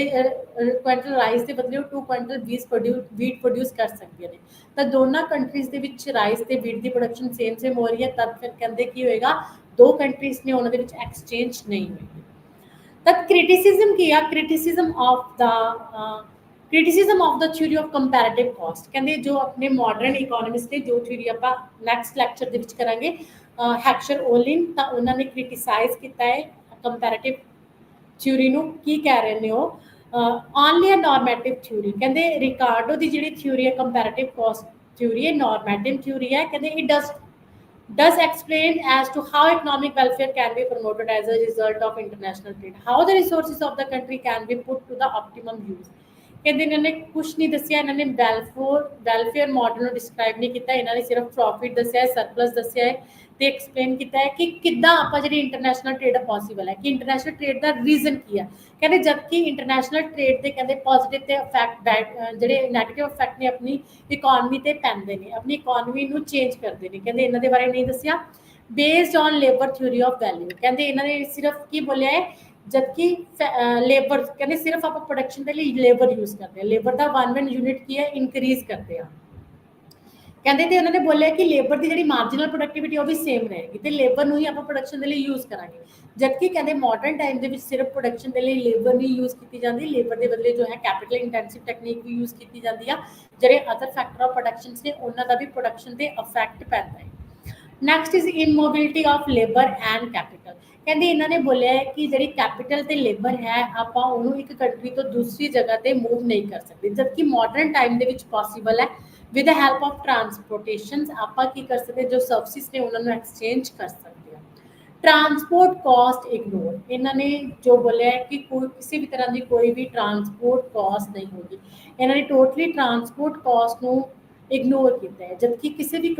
ਜਦੋਂ ਪ੍ਰੋਡਕਟ ਨੂੰ ਆਪਾਂ ਚਾਹੇ ਇੱਕ ਕੰਟਰੀ ਦੇ ਵਿੱਚ ਇੰਟਰਨਲ ਟ੍ਰੇਡ ਦੇ ਵਿੱਚ ਲੈ ਲਓ ਚਾਹੇ ਐਕਸਟਰਨਲ ਟ੍ਰੇਡ ਦੇ ਵਿੱਚ ਲੈ ਲਓ, ਆਪਾਂ ਨੇ ਕੀ ਕਰਨਾ, ਮੂਵ ਕਰਨਾ ਹੈ ਇੱਕ ਪਲੇਸ ਤੋਂ ਸੈਕੰਡ ਪਲੇਸ ਤੇ ਆਪਣੇ ਗੁੱਡਸ ਐਂਡ ਸਰਵਿਸਿਜ਼ ਨੂੰ, ਤਦ ਕੀ ਹੋਏਗਾ ਉਸ ਤੇ ਟਰਾਂਸਪੋਰਟ ਕਾਸਟ ਆਏਗੀ ਹੀ ਆਏਗੀ, ਜਿਸ ਦੇ ਥਰੂ ਕਹਿੰਦੇ ਇਫੈਕਟ ਪਏਗਾ बैलेंस ऑफ ट्रेड ਤੇ। Based on the law of constant returns, इन्होंने बोलिया है कि law of constant returns apply हो गया, जिन्ने इनपुट्स आप बतावांगे जिन्नी लेबर बतावांगे उन्नी ही अपनी आउटपुट की है इंक्रीज होगी, जबकि कहते इकोनॉमी के which law of constant returns नहीं अप्लाई होता, क्योंकि कहते law of diminishing returns apply होने लग जाता, जिमें जिमें आप लेबर की ज़्यादा यूज़ करते हैं तो कहते जी लेबर की प्रोडक्टिविटी है, इन्होंने बोलिया कि मार्जिनल प्रोडक्टिविटी सेम रहेगी एवरेज प्रोडक्टिविटी, तो मार्जिनल प्रोडक्टिविटी है जी लेबर के यूज के नालों की होने लग जाती है, डिक्रीज होने लग जाती है, जिदे करके डिमिनिशिंग रिटर्न्स टू स्केल होना भी स्टार्ट हो जाता है। अगे है स्ट्रैटेजिक फैक्टर ऑफ इग्नोर, कहते इन्होंने जरा कंपैरेटिव कॉस्ट का हाई शुड बी एडवांटेज है, इन्होंने इग्नोर किया टोटली। फॉरन कंट्रीज के कहते सिक्योरिटी एंड डिफेंस के पॉइंट ऑफ व्यू भी कहते जी एक्सपोर्ट इंपोर्ट है वो पॉसीबल है।